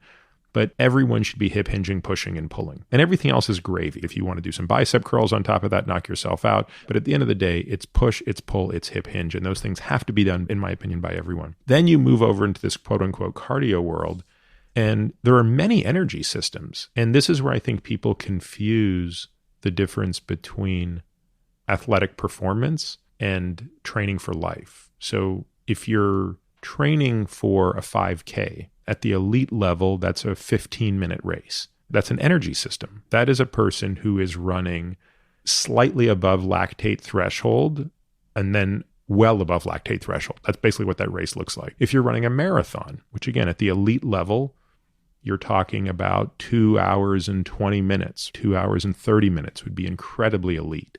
That's a person who's running below lactate threshold until the very end. The question is, at the level of quote unquote normal people who aren't getting paid to run 5Ks and getting paid to run marathons, which I think is pretty much everyone listening to this, you have to ask yourself what matters the most. And in my view, at that point, you can simplify the problem greatly. You have to be very aerobically efficient, which comes back to this zone 2 area. And then you have to have some anaerobic performance. And that's where the high intensity interval training comes in. You don't actually need much of what's in between because the what's in between is very sport specific. So I think aerobically and anaerobically at peak, I'm in reasonable shape today. But my middle zone, what would be called my functional threshold power, or in cycling, they call it sort of sweet spot around that zone. For me, it's deplorable today. But it doesn't really matter because I'm not interested in doing a race that's 1 hour long anymore. I'm not racing at anything, but I don't need to train the system that is geared towards that. Now, there are going to be people who push back and say, no, you need to be robust across every one of these energy systems. And maybe that would be true if we had infinite time. But if you have finite time and you have to prioritize, and one of the things I do with any of my patients who are interested in this exercise, and several have taken me up on the offer, is I like to do an inventory of time in your life, which is there are 168 hours in a week. Let's talk about how many of them you're sleeping, how many of them are you thinking about and or preparing meals, all things that have to do with food, how many of them are you meditating, how many of them are you exercising, and how does each hour of exercise fit into those 4 buckets of stability, strength, aerobic, and anaerobic. And again, for most people, it's like 12 to 14 hours would be the upper limits of what they can put into exercise. And if that's the case, then I feel like you've got to be laser focused on that. But I definitely want patients to accept the fact that it can't be one or the other. You can't just go down one path or the other. And there, I think you do have phenotypes. I think there are some people who just doing strength training can do pretty well. Some people who are just doing, and again, I hate the term cardio, but just to make it a simple term, who can do pretty well. But I've never met someone who doesn't do better when they're putting them together. Yeah. In these Silicon Valley companies where I go, a lot of these individuals that have come from other countries, I mean, they have never even grown up doing organized sports. So they don't have any infrastructure of balance or stability. And then they'll join some sort of corporate boot camp class. And I've seen Achilles tendons get ruptured. I've seen rhabdomyolysis. It's just, and I've talked to HR about the fact that these individuals are not ready for this. And it's an intensely competitive environment. You're next to a European, an African-American, someone that's got an athletic background. You're trying to stay up with them, but it can create all types of joint dysfunction. So coming back to your point about just stability and core and these things, you got to look at the picture holistically. One issue I see is with aging in the Asian population. It's a pretty fatalistic outlook. When you look at individuals that reach age 50 or 60, because their leg strength is so compromised, they're already walking slower. They're using a cane. They don't even think about the possibility of how they can be so much more independent if they were able to train that system. But you think, again, coming back to our issue about how ethnically they've already got smaller limbs. And then if you've got insulin resistance on top of that, I kind of think of as insulin resistance as also being anabolic resistance, because you're not able to really accumulate muscle mass as well as you could. It really creates a pretty depressing picture of how individuals age and become depressed later on in life. So one of my things that when I give talks to multi-generational sort of audiences is really focusing on leg strength and balance. I mean, if they could just spend their time doing that. And then with my busy execs and Silicon Valley types, the ones that just will not add time to their schedule, I'm like, how do you integrate these activities while you're at work? So can we get you, and there's apps and tools that I use that can measure your squats. You know, I kind of measure that as a vital sign. Can we do this many squats by 12 p.m.? Can you do this sort of stretching, or can we do some balance exercises then? For stress management, a lot of them refuse to meditate. They're not going to spend the time to do it. So what I do is with my Apple Watch, a lot of them wear Apple Watches or they've got a Fitbit where they can track their heart rate.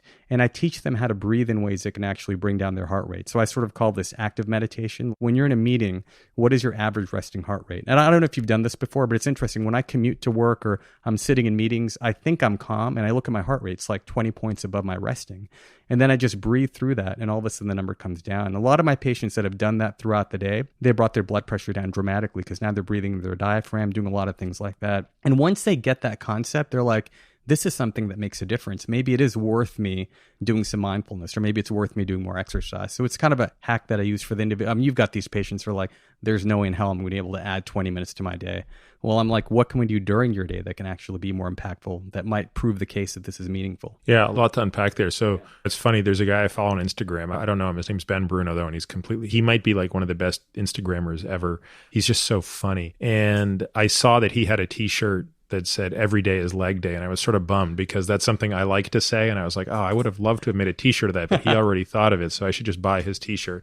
But I kind of agree with that ethos, which is every day is leg day. So for me, it's like I'm going to lift 3 days a week and I'm going to be on my bike or a treadmill 4 days a week. So 7 days a week, I am deliberately doing something that is working my legs. I'm either climbing hills, on a bike, and I'm always hip hinging. So every one of those 3 days in the weight room has a hip hinge. It's a deadlift, a leg press, a Bulgarian or something. Like you just have. I wish I had less strong legs, said no one ever at the end of their life. So completely agree with you on that.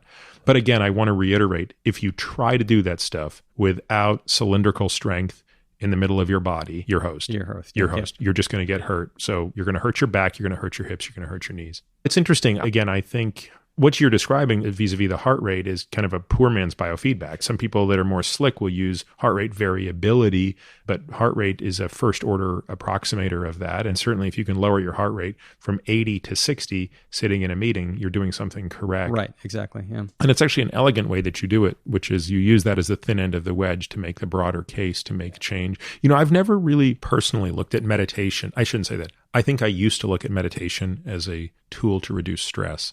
Again, I have a bit of an issue with that terminology because I don't know what that means anymore. Is stress the external things that are stressors to me, or is stress how I'm responding physiologically to those things? And while I think certain types of meditation, specifically mantra-based meditations, probably do more in the moment to improve those things, my internal bias is really towards mindfulness, which is I view mindfulness like I would view going to the gym. It's just a training tool that often is uncomfortable and oftentimes is unpleasant, but it teaches me a tool that I carry with me when I go elsewhere. So sometimes I don't want to deadlift, but deadlifting makes it easier for me to pick things up when they fall down in my backyard. And similarly, sometimes I don't want to meditate, But the deliberate practice of this ability to observe thought and not react to it, and instead examine it more closely and distance myself from it, to see the thought rather than to be the thought, that just turns out to be a more valuable tool to being less miserable in my life. My predisposition is just to be a miserable human being. So then meditation becomes a tool out of that. And I think that's where a lot of people miss the point on meditation, is it's mostly just a tool to be less unhappy. Yeah. Agreed. In as much as that's desirable. Yeah, absolutely. And I think you brought up a key point. A lot of individuals think stress reduction means that you're magically going to eliminate external stress. So when I do a lot of seminars, I talk to individuals about the fact that all of us sitting in the room have X amount of stress. But a certain percent of the individuals in this room are going to get high blood pressure, glucose abnormalities, some sort of chronic health condition as a result of that. So if we can train our systems to not be as reactive and responsive to that external stress, that's really what we're looking for. And the heart rate, I know, is I used to do a lot of HRV monitoring early on, but the heart rate just makes the case that, my God, you can do something and actually influence your own physiology. And there's other ways. I mean, when you wear a continuous glucose monitor, I don't know if you've ever tracked the fact that when it's elevated, have you ever noticed after mindfulness or doing something that's meditation-based, have you been able to influence your glucose? No, but the opposite is absolutely correct. So it's very easy, because I think it's much easier to raise glucose than to lower it. That's true, yeah. So there's no question that I can be in a distressful situation, get angry about something, and then watch my glucose go from 90 to 120 in a matter of 2 minutes. I mean, that is not at all an uncommon finding. And that is, again, yet another awesome feedback tool for me to be reminded of, oh, wow, you let that whole thing get to you, and look at the price you're paying for it. Exactly. Because most of my patients are left brainers. I mean, I can't go through the usual sort of meditation mantra-based talk, but first I'm like, what are left brain things that we can do? Is it glucose? Is it your heart rate, your HRV? And once you make that case, then you can sort of buy them into other types of practices. So you've written quite a bit about sort of energy, fatigue, stress management. You have something, the 5 S's that you've talked about? Yeah. So basically, if we focus on and things like stress, sedentary activity, sleep, these core habits, because many of my patients that come in that have been exposed to my work, they're very focused on sort of the diet, exercise axis, but the other elements have been sort of ignored. Meaning they're interested in those things even before they come to you? That's sort of their bias? Well, it is, because a lot of them have read my book or they've watched my videos. So that's the part that they can focus on the most. The ones that have not been exposed to my work at all, I've got to start from scratch. But many of the individuals that have at least got that down to a foundational level, they tend to put the stress and sleep on the sideline. And I'm sure you've had patients before too, where they literally just want you to add an exercise or tell them what to eat. But the minute you bring up the stress word, their eyes glaze over, right? They don't want to even hear or deal with that at all. So I've had to find sort of innovative ways and practices that they can use to sort of incorporate that in their lives so they can make more of a meaningful impact. And so focusing on those other S's has been sort of key.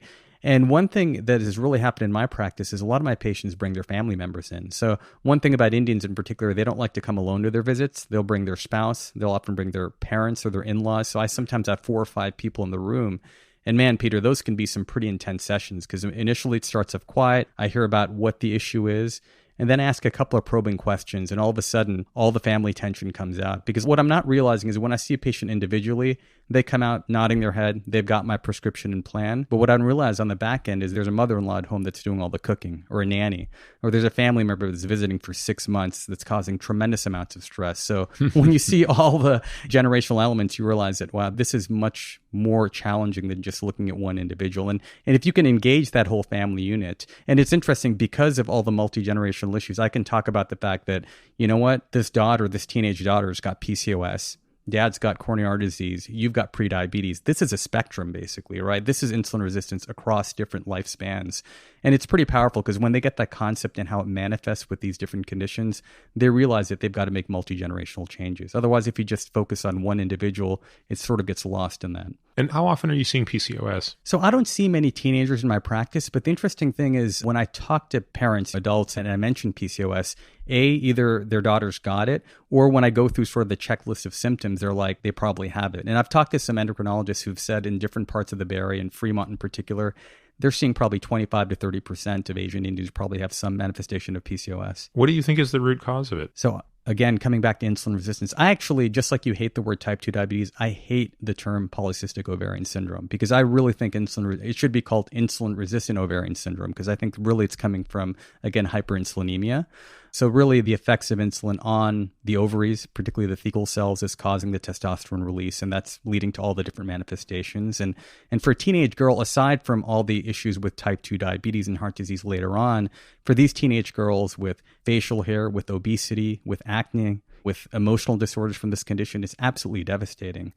And when I look back at my childhood, I kind of remember having family friends that a lot of guys would make fun of because they had facial hair. And looking back, I can already peg in my memory at least a half dozen girls that I grew up with that probably had PCOS, but they had no idea but they no had one it. knew what it was called. Nobody knew what it was called, yeah. And how much of it do you think is insulin versus IGF's effect? I don't see it in my practice very rarely, but it's one of those things that always somebody in your practice has a friend or a relative. So it sort of tangentially comes across my radar, but I'm quite naive. I mean, basically, when we implement the insulin sort of management strategies through lifestyle, in many of these cases, we see it reverse. So I think IGF definitely plays a role. But again, if you implement a lifestyle that's going to lower insulin levels and improve insulin resistance, many times we see them get off medications. It's so reversible in so many of these cases, which makes it even more convincing to me that insulin resistance is really a major root cause. But I'd have to look deeper in the literature to sort of look at, is it more insulin or IGF? There might be some overlap between both. There's another phenotype. Here's this idea I'm sort of working on, which is you have one category of adiposity, which is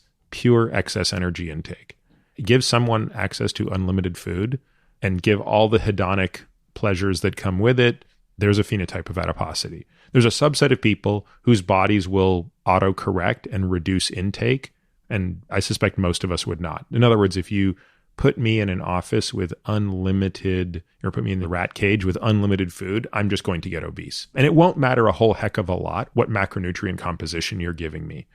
By the way, I don't know that that's necessarily true for me, because I know from being on ketogenic diets, if I eat an unlimited quantity of purely ketogenic food, I actually get leaner. So in other words, there's something regulating in me that will sort of control intake. But that goes out the window if you give me unlimited access to M&Ms. I can't regulate that. Yeah. So then you have sort of, let's just loosely call that sort of the diffuse energy abundant intake. We're not going to go into that. Lots of people have talked about that. The second phenotype, these are the people that really respond well to carbohydrate restriction. They are generally the hyperinsulinemic phenotype. So you take someone who has adiposity coupled with hyperinsulinemia, even though, by the way, I think a follow-up study by Christopher Gardner did not find this, though his first study, A to Z study, did find this. I could offer reasons or critiques of why I think the follow-up study did not find this.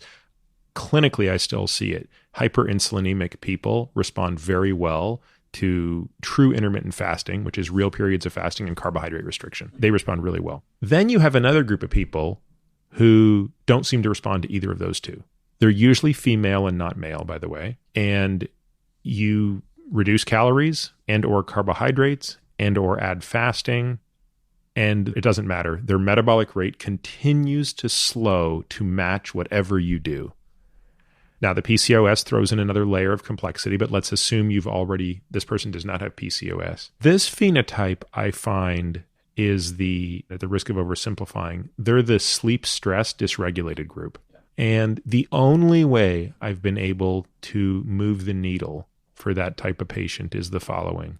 You still have to do all the blocking and tackling on all the nutritional stuff. You can't back off that. So you're still doing some amount of time-restricted feeding, some periodic fasting, carbohydrate restriction. You're doing all of the right nutritional things. Oh, we're also sort of loading them up with monounsaturated fats, reducing saturated fats. But they have to sleep 8 hours a night. They have to exercise every single day.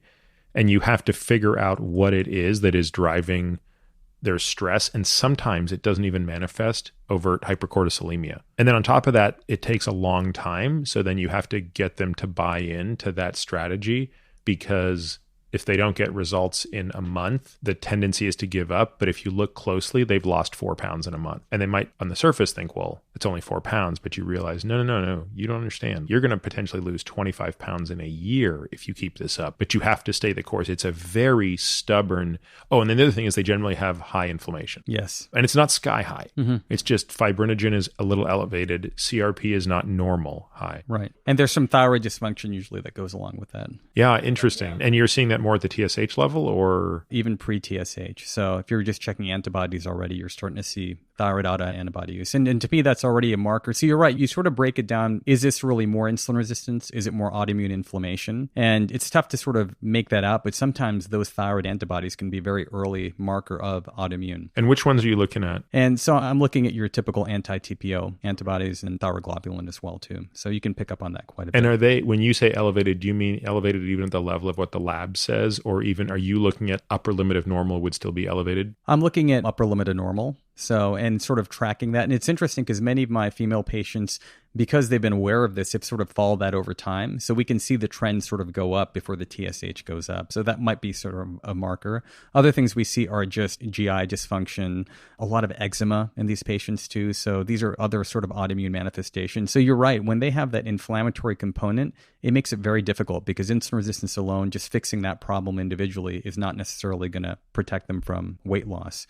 And a lot of that inflammation causes those fat cells, especially the subcutaneous fat. It looks like inflammation looks like it has a direct impact on subcutaneous fat in terms of the ability of subcutaneous fat to really release free fatty acids. So why do we see this more in females? So if I picture every patient I know that fits the phenotype of that last bucket, they're all women.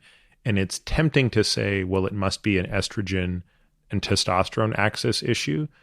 But I'm not convinced of that. I think those things play a role, but there's something else, and I can't understand why it could be just small n, and I'm being fooled by the relative small sample size. But why do you think you're seeing this, or I'm seeing this disproportionately in women? I've asked myself this question so much, but I think it comes back to evolutionarily. If we think about women's sort of procreation purpose in terms of being able to store fat, enough having fat storage basically for lactation, I think there is sort of a larger amount of subcutaneous safety belt for women.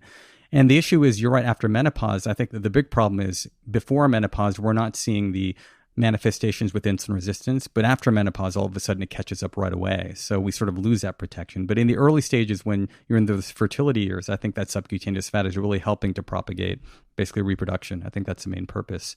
But coming back to, I'll tell you why I'm convinced about the stress axis as being a major target here is many of my women that have been doing ketogenic diets, they're working out like crazy, they're seeing no results. Oftentimes they'll go back to India for 3 or 4 months. And I tell them, while you're in India, just forget all the rules. Do your best to sort of stick to the plan that you can, but let's just monitor maybe your blood sugars a little bit and your body weight. And I can't tell you how many people, Peter, when they've gone back to India to sort of be in their family, they've lost weight and they're eating double the amount of carbohydrates. What's the main differentiator? Well, they're back to their tribe, their family. They're probably sleeping better. They're eating a little bit less processed foods, but more carbohydrates, but they're just in their native place now. Whereas when they come back here, they're isolated. They've come back from a huge family. They're here with all the independent stressors of Western life. And that is just so more obesogenic. And I've seen so many cases that I'm basically convinced that stress axis is a huge part of obesity. If you had shared with me that story, which by the way, now I've seen myself. So if I had seen that story and or heard that story 5 years ago, I would have come up with 10 other plausible explanations for it. And today, I think the one you have offered is by far the most compelling. I mean, and I don't know why I would have rejected that 5 years ago. It's too touchy-feely. I can't measure it enough. I don't know what it is. But I do agree that the effects of how we internalize stress do more damage than I've ever understood. And perhaps part of why I've rejected it is it's not measurable, because it's not just about cortisol. And maybe if we could have real-time measurements of catecholamines, we might see other signals there. But yeah, I couldn't agree enough. And the other thing is, now that we are tracking sleep so much more closely, we use the Oura Ring, which is, I think, very good at measuring duration and probably reasonable at measuring stage. Just looking at duration. Just forget the staging. And by the way, for that matter, I think many of the sleep devices, you don't have to be your Apple Watch. It could be your Fitbit. It could be Whoop or any of these things. They're all pretty darn good nowadays at measuring the duration of sleep. There is a fundamental difference between a patient who is sleeping 6 hours a night and a patient who is sleeping 8 hours a night. And what I find really amazing, I saw a patient yesterday actually, who we were reviewing his numbers, and we do it in monthly blocks. So we say, okay, so for the last 30 days, you average 6 hours, 12 minutes of actual sleep. And he's thinking, that can't be right. I'm in bed and I said, let's go through your routine. Tell me everything. What time do you get into your bed on? Tell me 2 nights ago. What time did you get into bed? Okay. What did you do? What time did you get up? And you realize, actually, you think you're in bed 8 hours. You're not. Because part of that time in bed, you're putzing around reading. You're trolling your phone. The sleep efficiency is horrible, right? Yeah. So, yeah. So that person who's truly getting 6 hours to 12 minutes of sleep a night, you get that person up to 8 hours of sleep a night and make no other change. It's mind-boggling, the difference, especially if you could do that. Let's see what that looks like after 3 months. And so, yeah, this sleep stress thing is kind of crazy. One quick thing on sleep, too, I just want to mention is the correlation that I see, especially in Asian patients and South Asians, between insulin resistance and sleep apnea. That's been a huge factor. And a lot of it we face, even when you screen for sleep apnea, often you are using body mass index criteria, but you often will find overt sleep apnea with a BMI of above 23. It's a chicken or egg thing. Like, is it the sleep apnea that's triggering insulin resistance or vice versa? But clearly sleep apnea and intermittent hypoxia is a major inflammatory stimulus. And often when that has been corrected, whether it's through lifestyle changes or through CPAP, we often see glucose numbers get so much better. So all along was really intermittent hypoxia during the night. Do you think that hyperinsulinemia per se plays a causative role in sleep apnea? That's the controversial question. Nobody knows really what starts what. My theory would be that it probably does have somewhat of a causative link. But yeah, it's very tough to say. And there's a lot of people that argue on both sides of that. So I lived in the Bay Area 11 years ago. I spent 6 years of my life in the Bay Area. I've been gone for 11 years. I don't recognize it anymore. So when I'm here, it's not the place it was over 20 years ago when I first came here for medical school. It's clearly one of the most exciting places in the world if your bent is innovation and all the things that come from here. But it strikes me as a really hard place to raise kids, probably a lot like New York would be, and maybe to some extent like Southern California is. What's the trickle-down effect of what you're seeing on your patients, on their kids? The way I sort of came about this was, I still remember a patient-family encounter where I had a woman who was 47 and she had a first heart attack, and she read my book, came to see me with her parents and her child. By the way, can I interrupt for one second? Of course, yeah. I do want to come back to this story, but this reminds me of something you said 20 minutes ago and I forgot to ask you about it. Are you seeing an association between the Lp(a) of your patient population, which is much higher than the general population, and any of these other metabolic dysregulators? Or is the higher prevalence of Lp(a) in your patients and the higher prevalence of hyperinsulinemia uncoupled? Even though when you look at worldwide studies of incidence of Lp(a) in South Asians, it looks like they are a population that's at risk for elevated Lp(a), but I clearly see quite a bit of uncoupling. I checked that number quite a bit because some of my patients have a family history of coronary disease, but many of them have normal Lp(a)s and still sky-high insulin resistance. Definitely there are those that have elevated Lp(a) and their risk is multiplied by that, but I see plenty of cases where Lp(a) is not linked to it at all. You're seeing those as uncoupled, independent risk factors? I do, yeah. And this woman who's 47 with an MI was elevated Lp(a)? She was not, actually. She had a family history. Her Lp(a) was perfectly fine. Oh, wow. Yeah. But the reason that the sort of emotional axis came up was her parents were in the room and they basically told us that our daughter, she just cannot slow down. She had this heart attack. She did 6 months of cardiac rehab and she's back to where she was before. And the parents are like, we don't understand how we can slow her down. She's a workaholic. She's just burning both ends of the candle. And then it was interesting because she made a comment during that visit that, Mom and Dad, you guys always taught me never to slow down when I was growing up. You told me to be the best in everything that I did. Maybe if you taught me to slow down then, I'd have an easier time now. And that was like a moment where I sort of sat back and thought, wow, I've never thought of it that way, that the way we raise our kids early on might actually set a pattern for how much of an accelerated life or how much of a stressed out nervous system they might have later on. And as I've talked to more and more families here in Silicon Valley, I'm realizing that it is a lot of the behavioral patterns that we're instilling in our kids are kind of setting the foundation for insulin resistance and inflammation early on. We see so much fatty liver. I'm starting to see hypertension, adult hypertension in teenagers that are just going through their junior year. And that's something I'd never seen before. And we just realized that a lot of our parenting patterns out here in Silicon Valley are kind of instilling these sorts of behaviors. And they're already manifesting with adult health conditions early on in life. So that's something that's why I'm very open to having people bringing in their kids, bringing the parents and trying to wrap our heads around what is it that's happening here. And that academic drive for excellence, the high expectations they set. There's one concept I call pyramid parenting, where a lot of people that immigrate to this country, they feel like, okay, if I made it from India to basically work here for a high-tech company, my child with these opportunities should be able to outdo that. They should be running that company. And that's kind of ingrained. Even my dad, when he came here from a village in India, he was like, if I made it here and I'm a pulmonary critical doctor, you should be running your own hospital. Like that pressure is always there. but we don't realize how much pressure and what damage that can do. And even the Asian and Indian population, now that I'm exposed to them more, we're seeing opioid abuse. We're seeing all types of substance abuses because they cannot deal with the pressure that's being put on their shoulders. So it's turning into quite a crisis. My wife and I now give a talk to high-tech companies and schools, and it's called basically, Is Your Child a Startup? Because we often give the analogy that we often treat our kids like startup companies. We back them with resources and funding. We expect them to do great things, go to Stanford, run this company. And we don't realize that we're not even giving them the opportunity to grow up and just be a normal child. And it's having a toxic effect. And as we've given this talk, I get emails from so many teenagers about the fact that they feel suffocated. My dad keeps showing me TED Talks on resilience. I don't know if I can handle this anymore. I just want to, it's like, where do we sort of draw the line? And it's really had a major impact on my parenting because it's a little bit in my DNA too. How many kids do you have? I've got identical twin boys and they're 15. So they're literally finishing up their freshman year in high school. So it's amazing how many stories you hear about what's happening. So I just finished reading The Coddling of the American Mind. Have you read it? No. It's a great book. And of course, it's dealing with a slightly different issue, which, as the title of the book suggests, is how we're basically producing a very fragile Gen I. So their thesis is that a lot of this sort of ridiculous, over-the-top political correctness that we're seeing at a handful of elite institutions I had to actually skip some of the stories in the book because they're so upsetting, of the completely extreme responses that some of these students have had towards relatively normal behavior.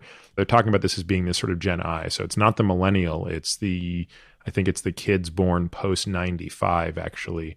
And they tie it into a lot of the helicopter parenting sort of stuff and this sort of overly protective stuff. But what you're describing is a slightly different variation on that, which is not just that they're being overly protected or coddled, but overly pushed. Do you think that is just unique to the Silicon Valley or other areas of equal prominence? Oh, no, I think it's pervasive. Silicon Valley is a bit of sort of a phenotype, but I think it is pervasive because if you think about how we look at our kids, for many individuals, the kids are an extension of their ego. Like even if you talk to the most modest individual, you get them talking about their kids and they can go on for hours, right? And it's funny, as my kids are going through high school, I'm having direct flashbacks into certain moments and stages I went through in high school. And I think consciously and subconsciously, sometimes we might push our kids to do things because we might have suffered something like maybe not being athletic in high school didn't get me to be more popular. So now I'm going to push that down my kids. And we're doing it with good intentions in mind. But if we don't realize the fact that maybe this individual is not inclined to doing organized sports and athletics, me making them feel less because I'm pushing them so hard to do that can have really devastating impacts. So I think this problem exists everywhere. But here in Silicon Valley, that problem's on steroids. And I'll give you another anecdote. I had a teenager reach out to me who is not motivated by school at all. He's like a junior. There's a concept of not helicopter parents, but they call them snowplow parents. The New York Times did an article on this, and snowplow parents just pave the way for their kids so they can go to whatever college.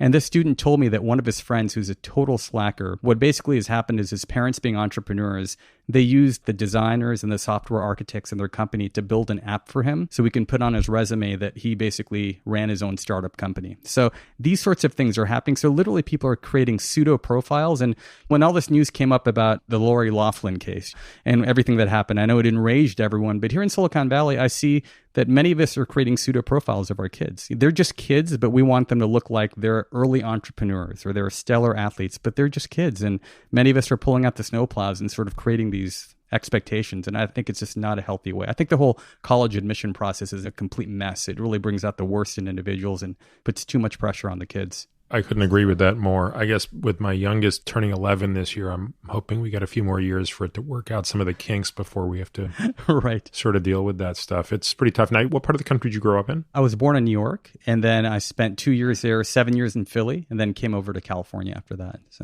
And so you alluded to the fact that you already sensed this from your dad. Your dad's an immigrant, and he could still figure out a way to become a doctor in the United States. So you becoming a doctor would not be considered an equal achievement. It had to be one better than that. Do you think that that dynamic has been amplified today, or we're just more aware of it today? I think it's amplified because the possibilities are endless. Literally for my dad, it was like me being a physician. That was probably enough. Of course, he wanted me to specialize. I did general internal medicine. He was pulmonary critical care. He's like, Ron, you should be a cardiologist. You're going to make more money and do fine.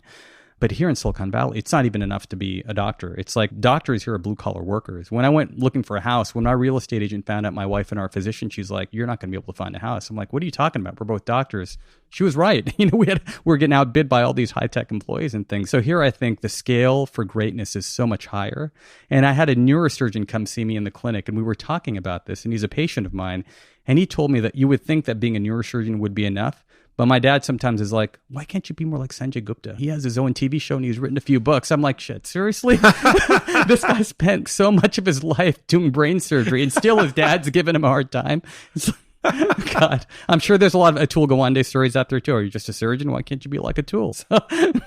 And do you think this is specific to either Asians, Southeast or East Asians? Like, do we see this with Caucasian families the same way? We do. When I use the word Asian, I should put quotes, air quotes around it. We can call it an Asian form of parenting. But here I see it, for example, with a lot of individuals of other backgrounds in sports. They invest so much time and hours and resources into their kids doing sports. And what we see, and often I see this in the clinic and during talks, is a lot of these kids, they're not really growing adequately because they're spending so many hours of their day training. They eat a garbage diet because they're running between math, tutoring, sports, and all this. So I think everybody has sort of their own dream. Like for some people, it's their dream to have their kid win the spelling bee. And for others, it's to be like a top-notch runner, soccer athlete. And if they've got the motivation, the resources, and you can do that in a balanced way, great.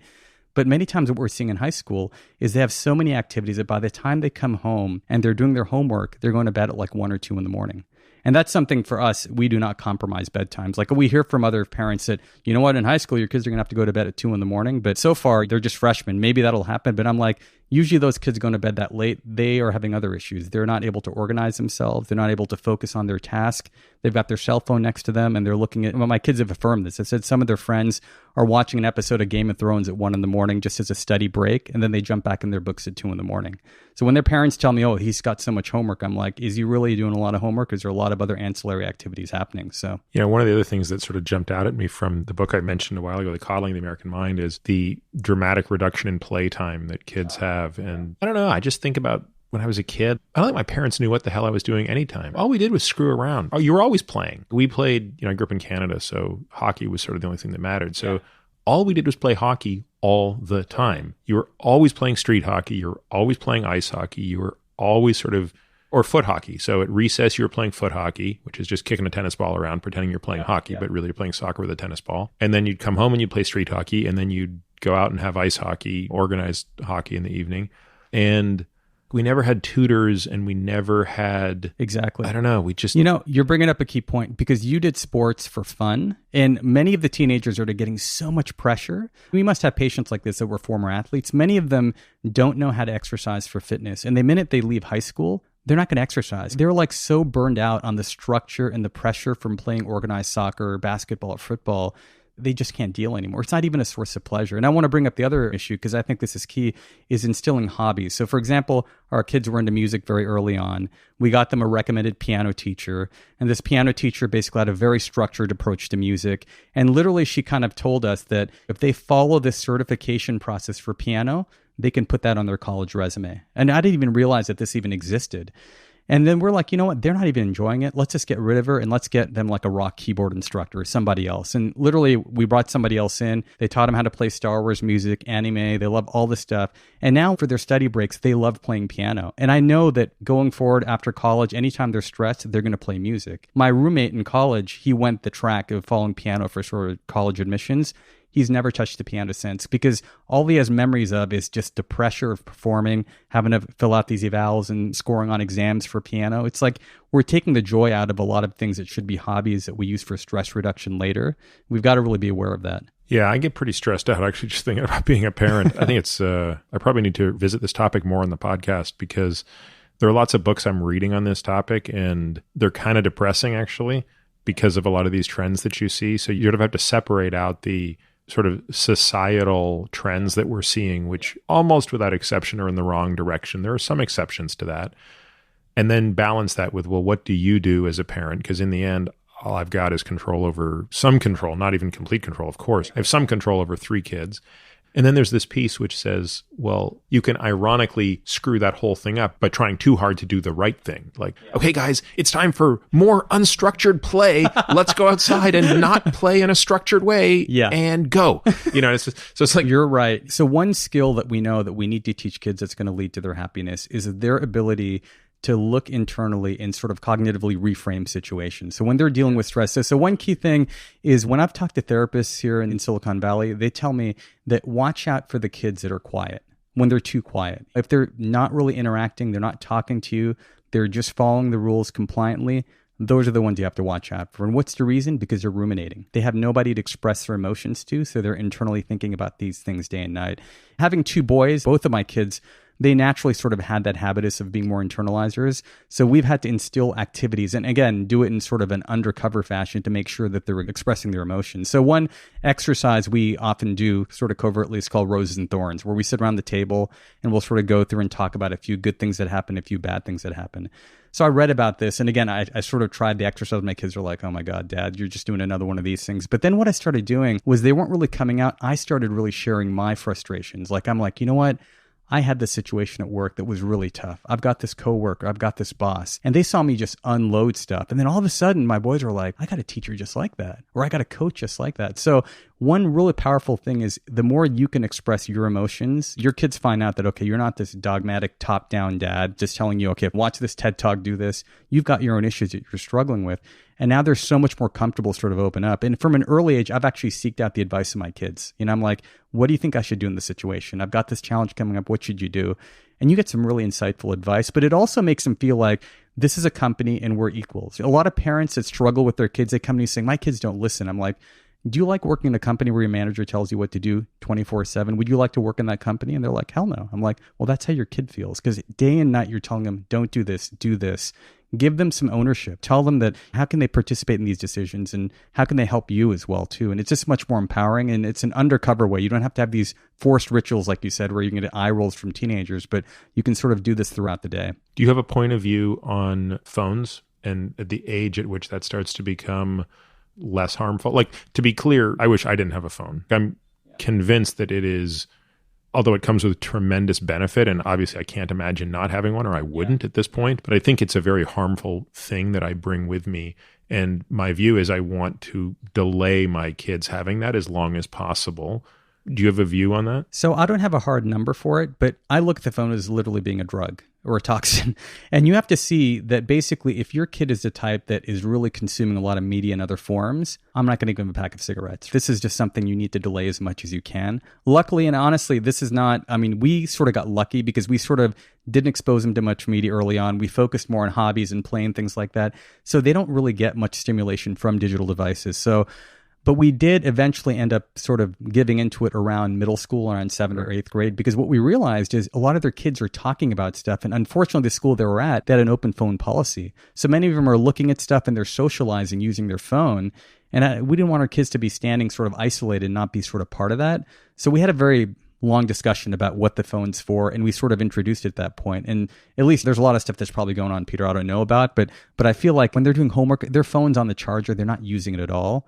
But for some of their friends, literally we carpool with some of them, and they cannot keep their fingers off the device. If that was my kid, I would either take the phone away or implement some more harsh restrictions on that. So I think you have to customize it rather than go by this age, you should introduce it. So if you're providing advice to some of your patients, what does that spectrum look like? Because I'm guessing that given how thoughtful you are about all these things, your patients are just as interested in your views on parenting as they are on hyperinsulinemia. Yeah. So if I do seminars and talks on this, I'm very hard-nosed about this, Peter. I think we're living in a world right now where we're just we've kind of normalized this whole thing. It's kind of like back in the days, I think you've talked about this, where we knew cigarettes were bad for us, but hell, people were smoking anyway. My dad was a pulmonologist who smoked. I remember going to lung cancer conferences where in the hallway, pulmonologists were smoking cigarettes after looking at slides of lung cancer biopsies. That's how it was. This is just a few decades ago. And I feel like we're living in an era right now where people just casually talk about, yeah, my kid was on this social media platform till 2 a.m. They just kind of joke about, oh yeah, he's hooked on the device.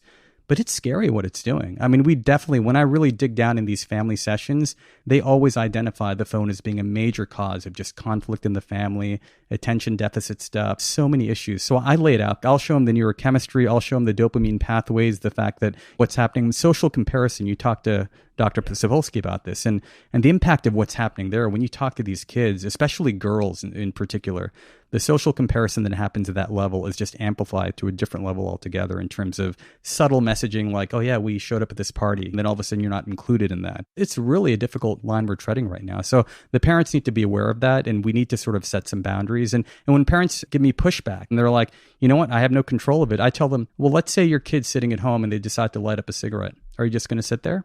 And they're like, no, of course not. And I'm like, well, you have to look at this as being pretty analogous to that because of this device, they're going to bed late, they're having social issues. This is something we need to take seriously. So you've got to kind of reframe it because, like I said, the normalization of this digital media use has made it something that people are not taking seriously enough. And I was actually in the process of starting a not-for-profit called DATA, Doctors Against Tech Addiction. Like I wanted to get CEOs and entrepreneurs from high-tech companies, physicians. It's on my to-do list, but it's something my wife and I are totally passionate about. I feel like we need to expose this more. Man, well, I hope at least one person listening to this can bring something to help you guys on that. Yeah, I'd love that. We'll make it easy for people to reach out to you. But going back to this point, because again, I'm obviously very personally interested in it, but I just know because our kids aren't there yet, but I have so many patients whose kids are there. How much of this is a substitution effect versus a regulation of the thing? Let me give you an example. If you have someone who's smoking, there's the regulatory environment around making it harder to smoke, like we're going to charge more money, we're going to place restrictions on where you can smoke. But the other side of that is, what's the root cause of why you're smoking? Oh, there's a bit of anxiety. Well, look, why don't we give you something else to do that's scratching the itch of that? So I don't know if that's the right analogy, but when you think about the quick hits that we get from social media, the sort of, I don't know, I mean, I think there's more reasons than I can count as to why we find these things so addictive. If you're dealing with your kids, and let's say your kids were really struggling to put that phone away, how much of it would come down to just restriction versus bringing other things into bear? I think the latter point. You're right. Once you develop a confrontational relationship with that kid, then obviously them using the phone is a way for them to rebel. They're going to want to consume that media even more. So I think these are the areas where if you've got a bit of a combative relationship with your child already, this is where you've got to introduce and add things. So this is obviously, if their idle time is focused on a media device, what other things can they do with their idle time? Like, what are the other hobbies? What are the other things we can instill? And I'm not saying that you're going to cut out the phone completely, but this might be a sign that all of us in the house need to sort of address this. And as you know, a lot of these kids, they've got parents that can't get off their phones either. And we say that, oh yeah, it's for work all the time, but it's rarely ever anything life-threatening. A lot of us have to sort of model that. I've had some parents come to see me and I've told them, you know what? Just don't even limit their time, but for 10 or 15 minutes, can you guys do this sort of activity? Can you go for a walk? Can you do a hike? And just kind of naturally compress the time that they're on the digital media device because you've introduced other types of activities. Because then at least their brain's not being exposed to the media as much. And they're finding that, wow, there are certain things that we're doing that are actually enjoyable that don't involve a device.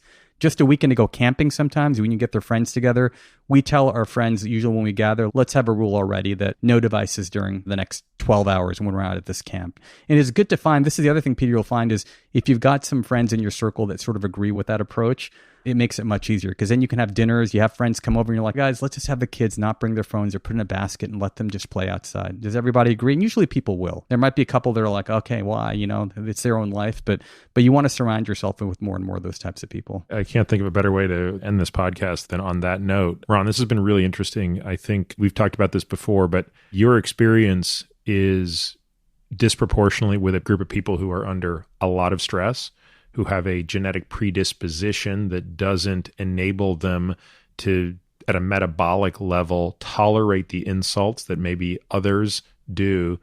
But that gives you a window into what we would call a model system in biology that I think the applications of which are much broader.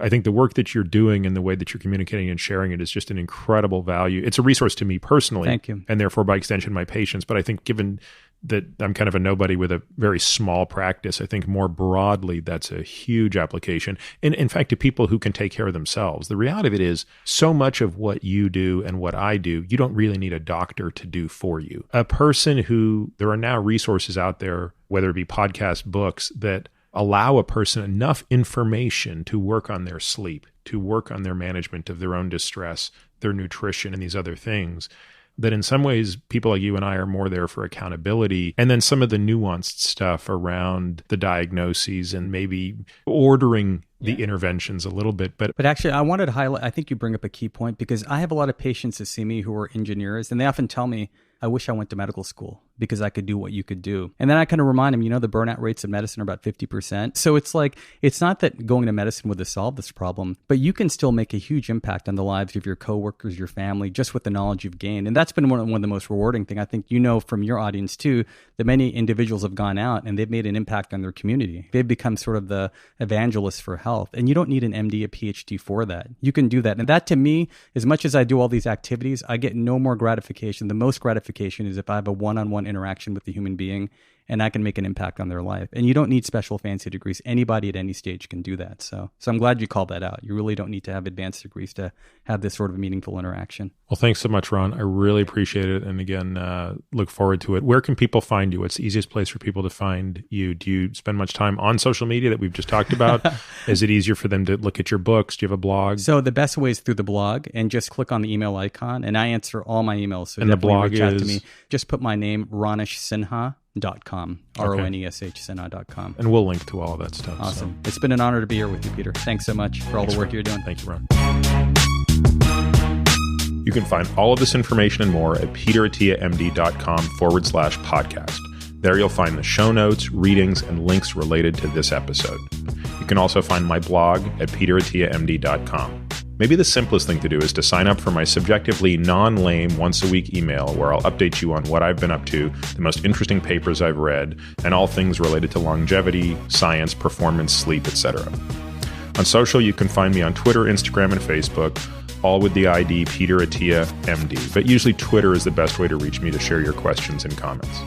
Now for the obligatory disclaimer. This podcast is for general informational purposes only and does not constitute the practice of medicine, nursing, or other professional healthcare services, including the giving of medical advice. And note, no doctor-patient relationship is formed. The use of this information and the materials linked to the podcast is at the user's own risk. The content of this podcast is not intended to be a substitute for professional medical advice, diagnoses, or treatment. Users should not disregard or delay in obtaining medical advice for any medical condition they have and should seek the assistance of their healthcare professionals for any such conditions. Lastly, and perhaps most importantly, I take conflicts of interest very seriously. For all of my disclosures, the companies I invest in and/or advise, please visit peterattiamd.com/about.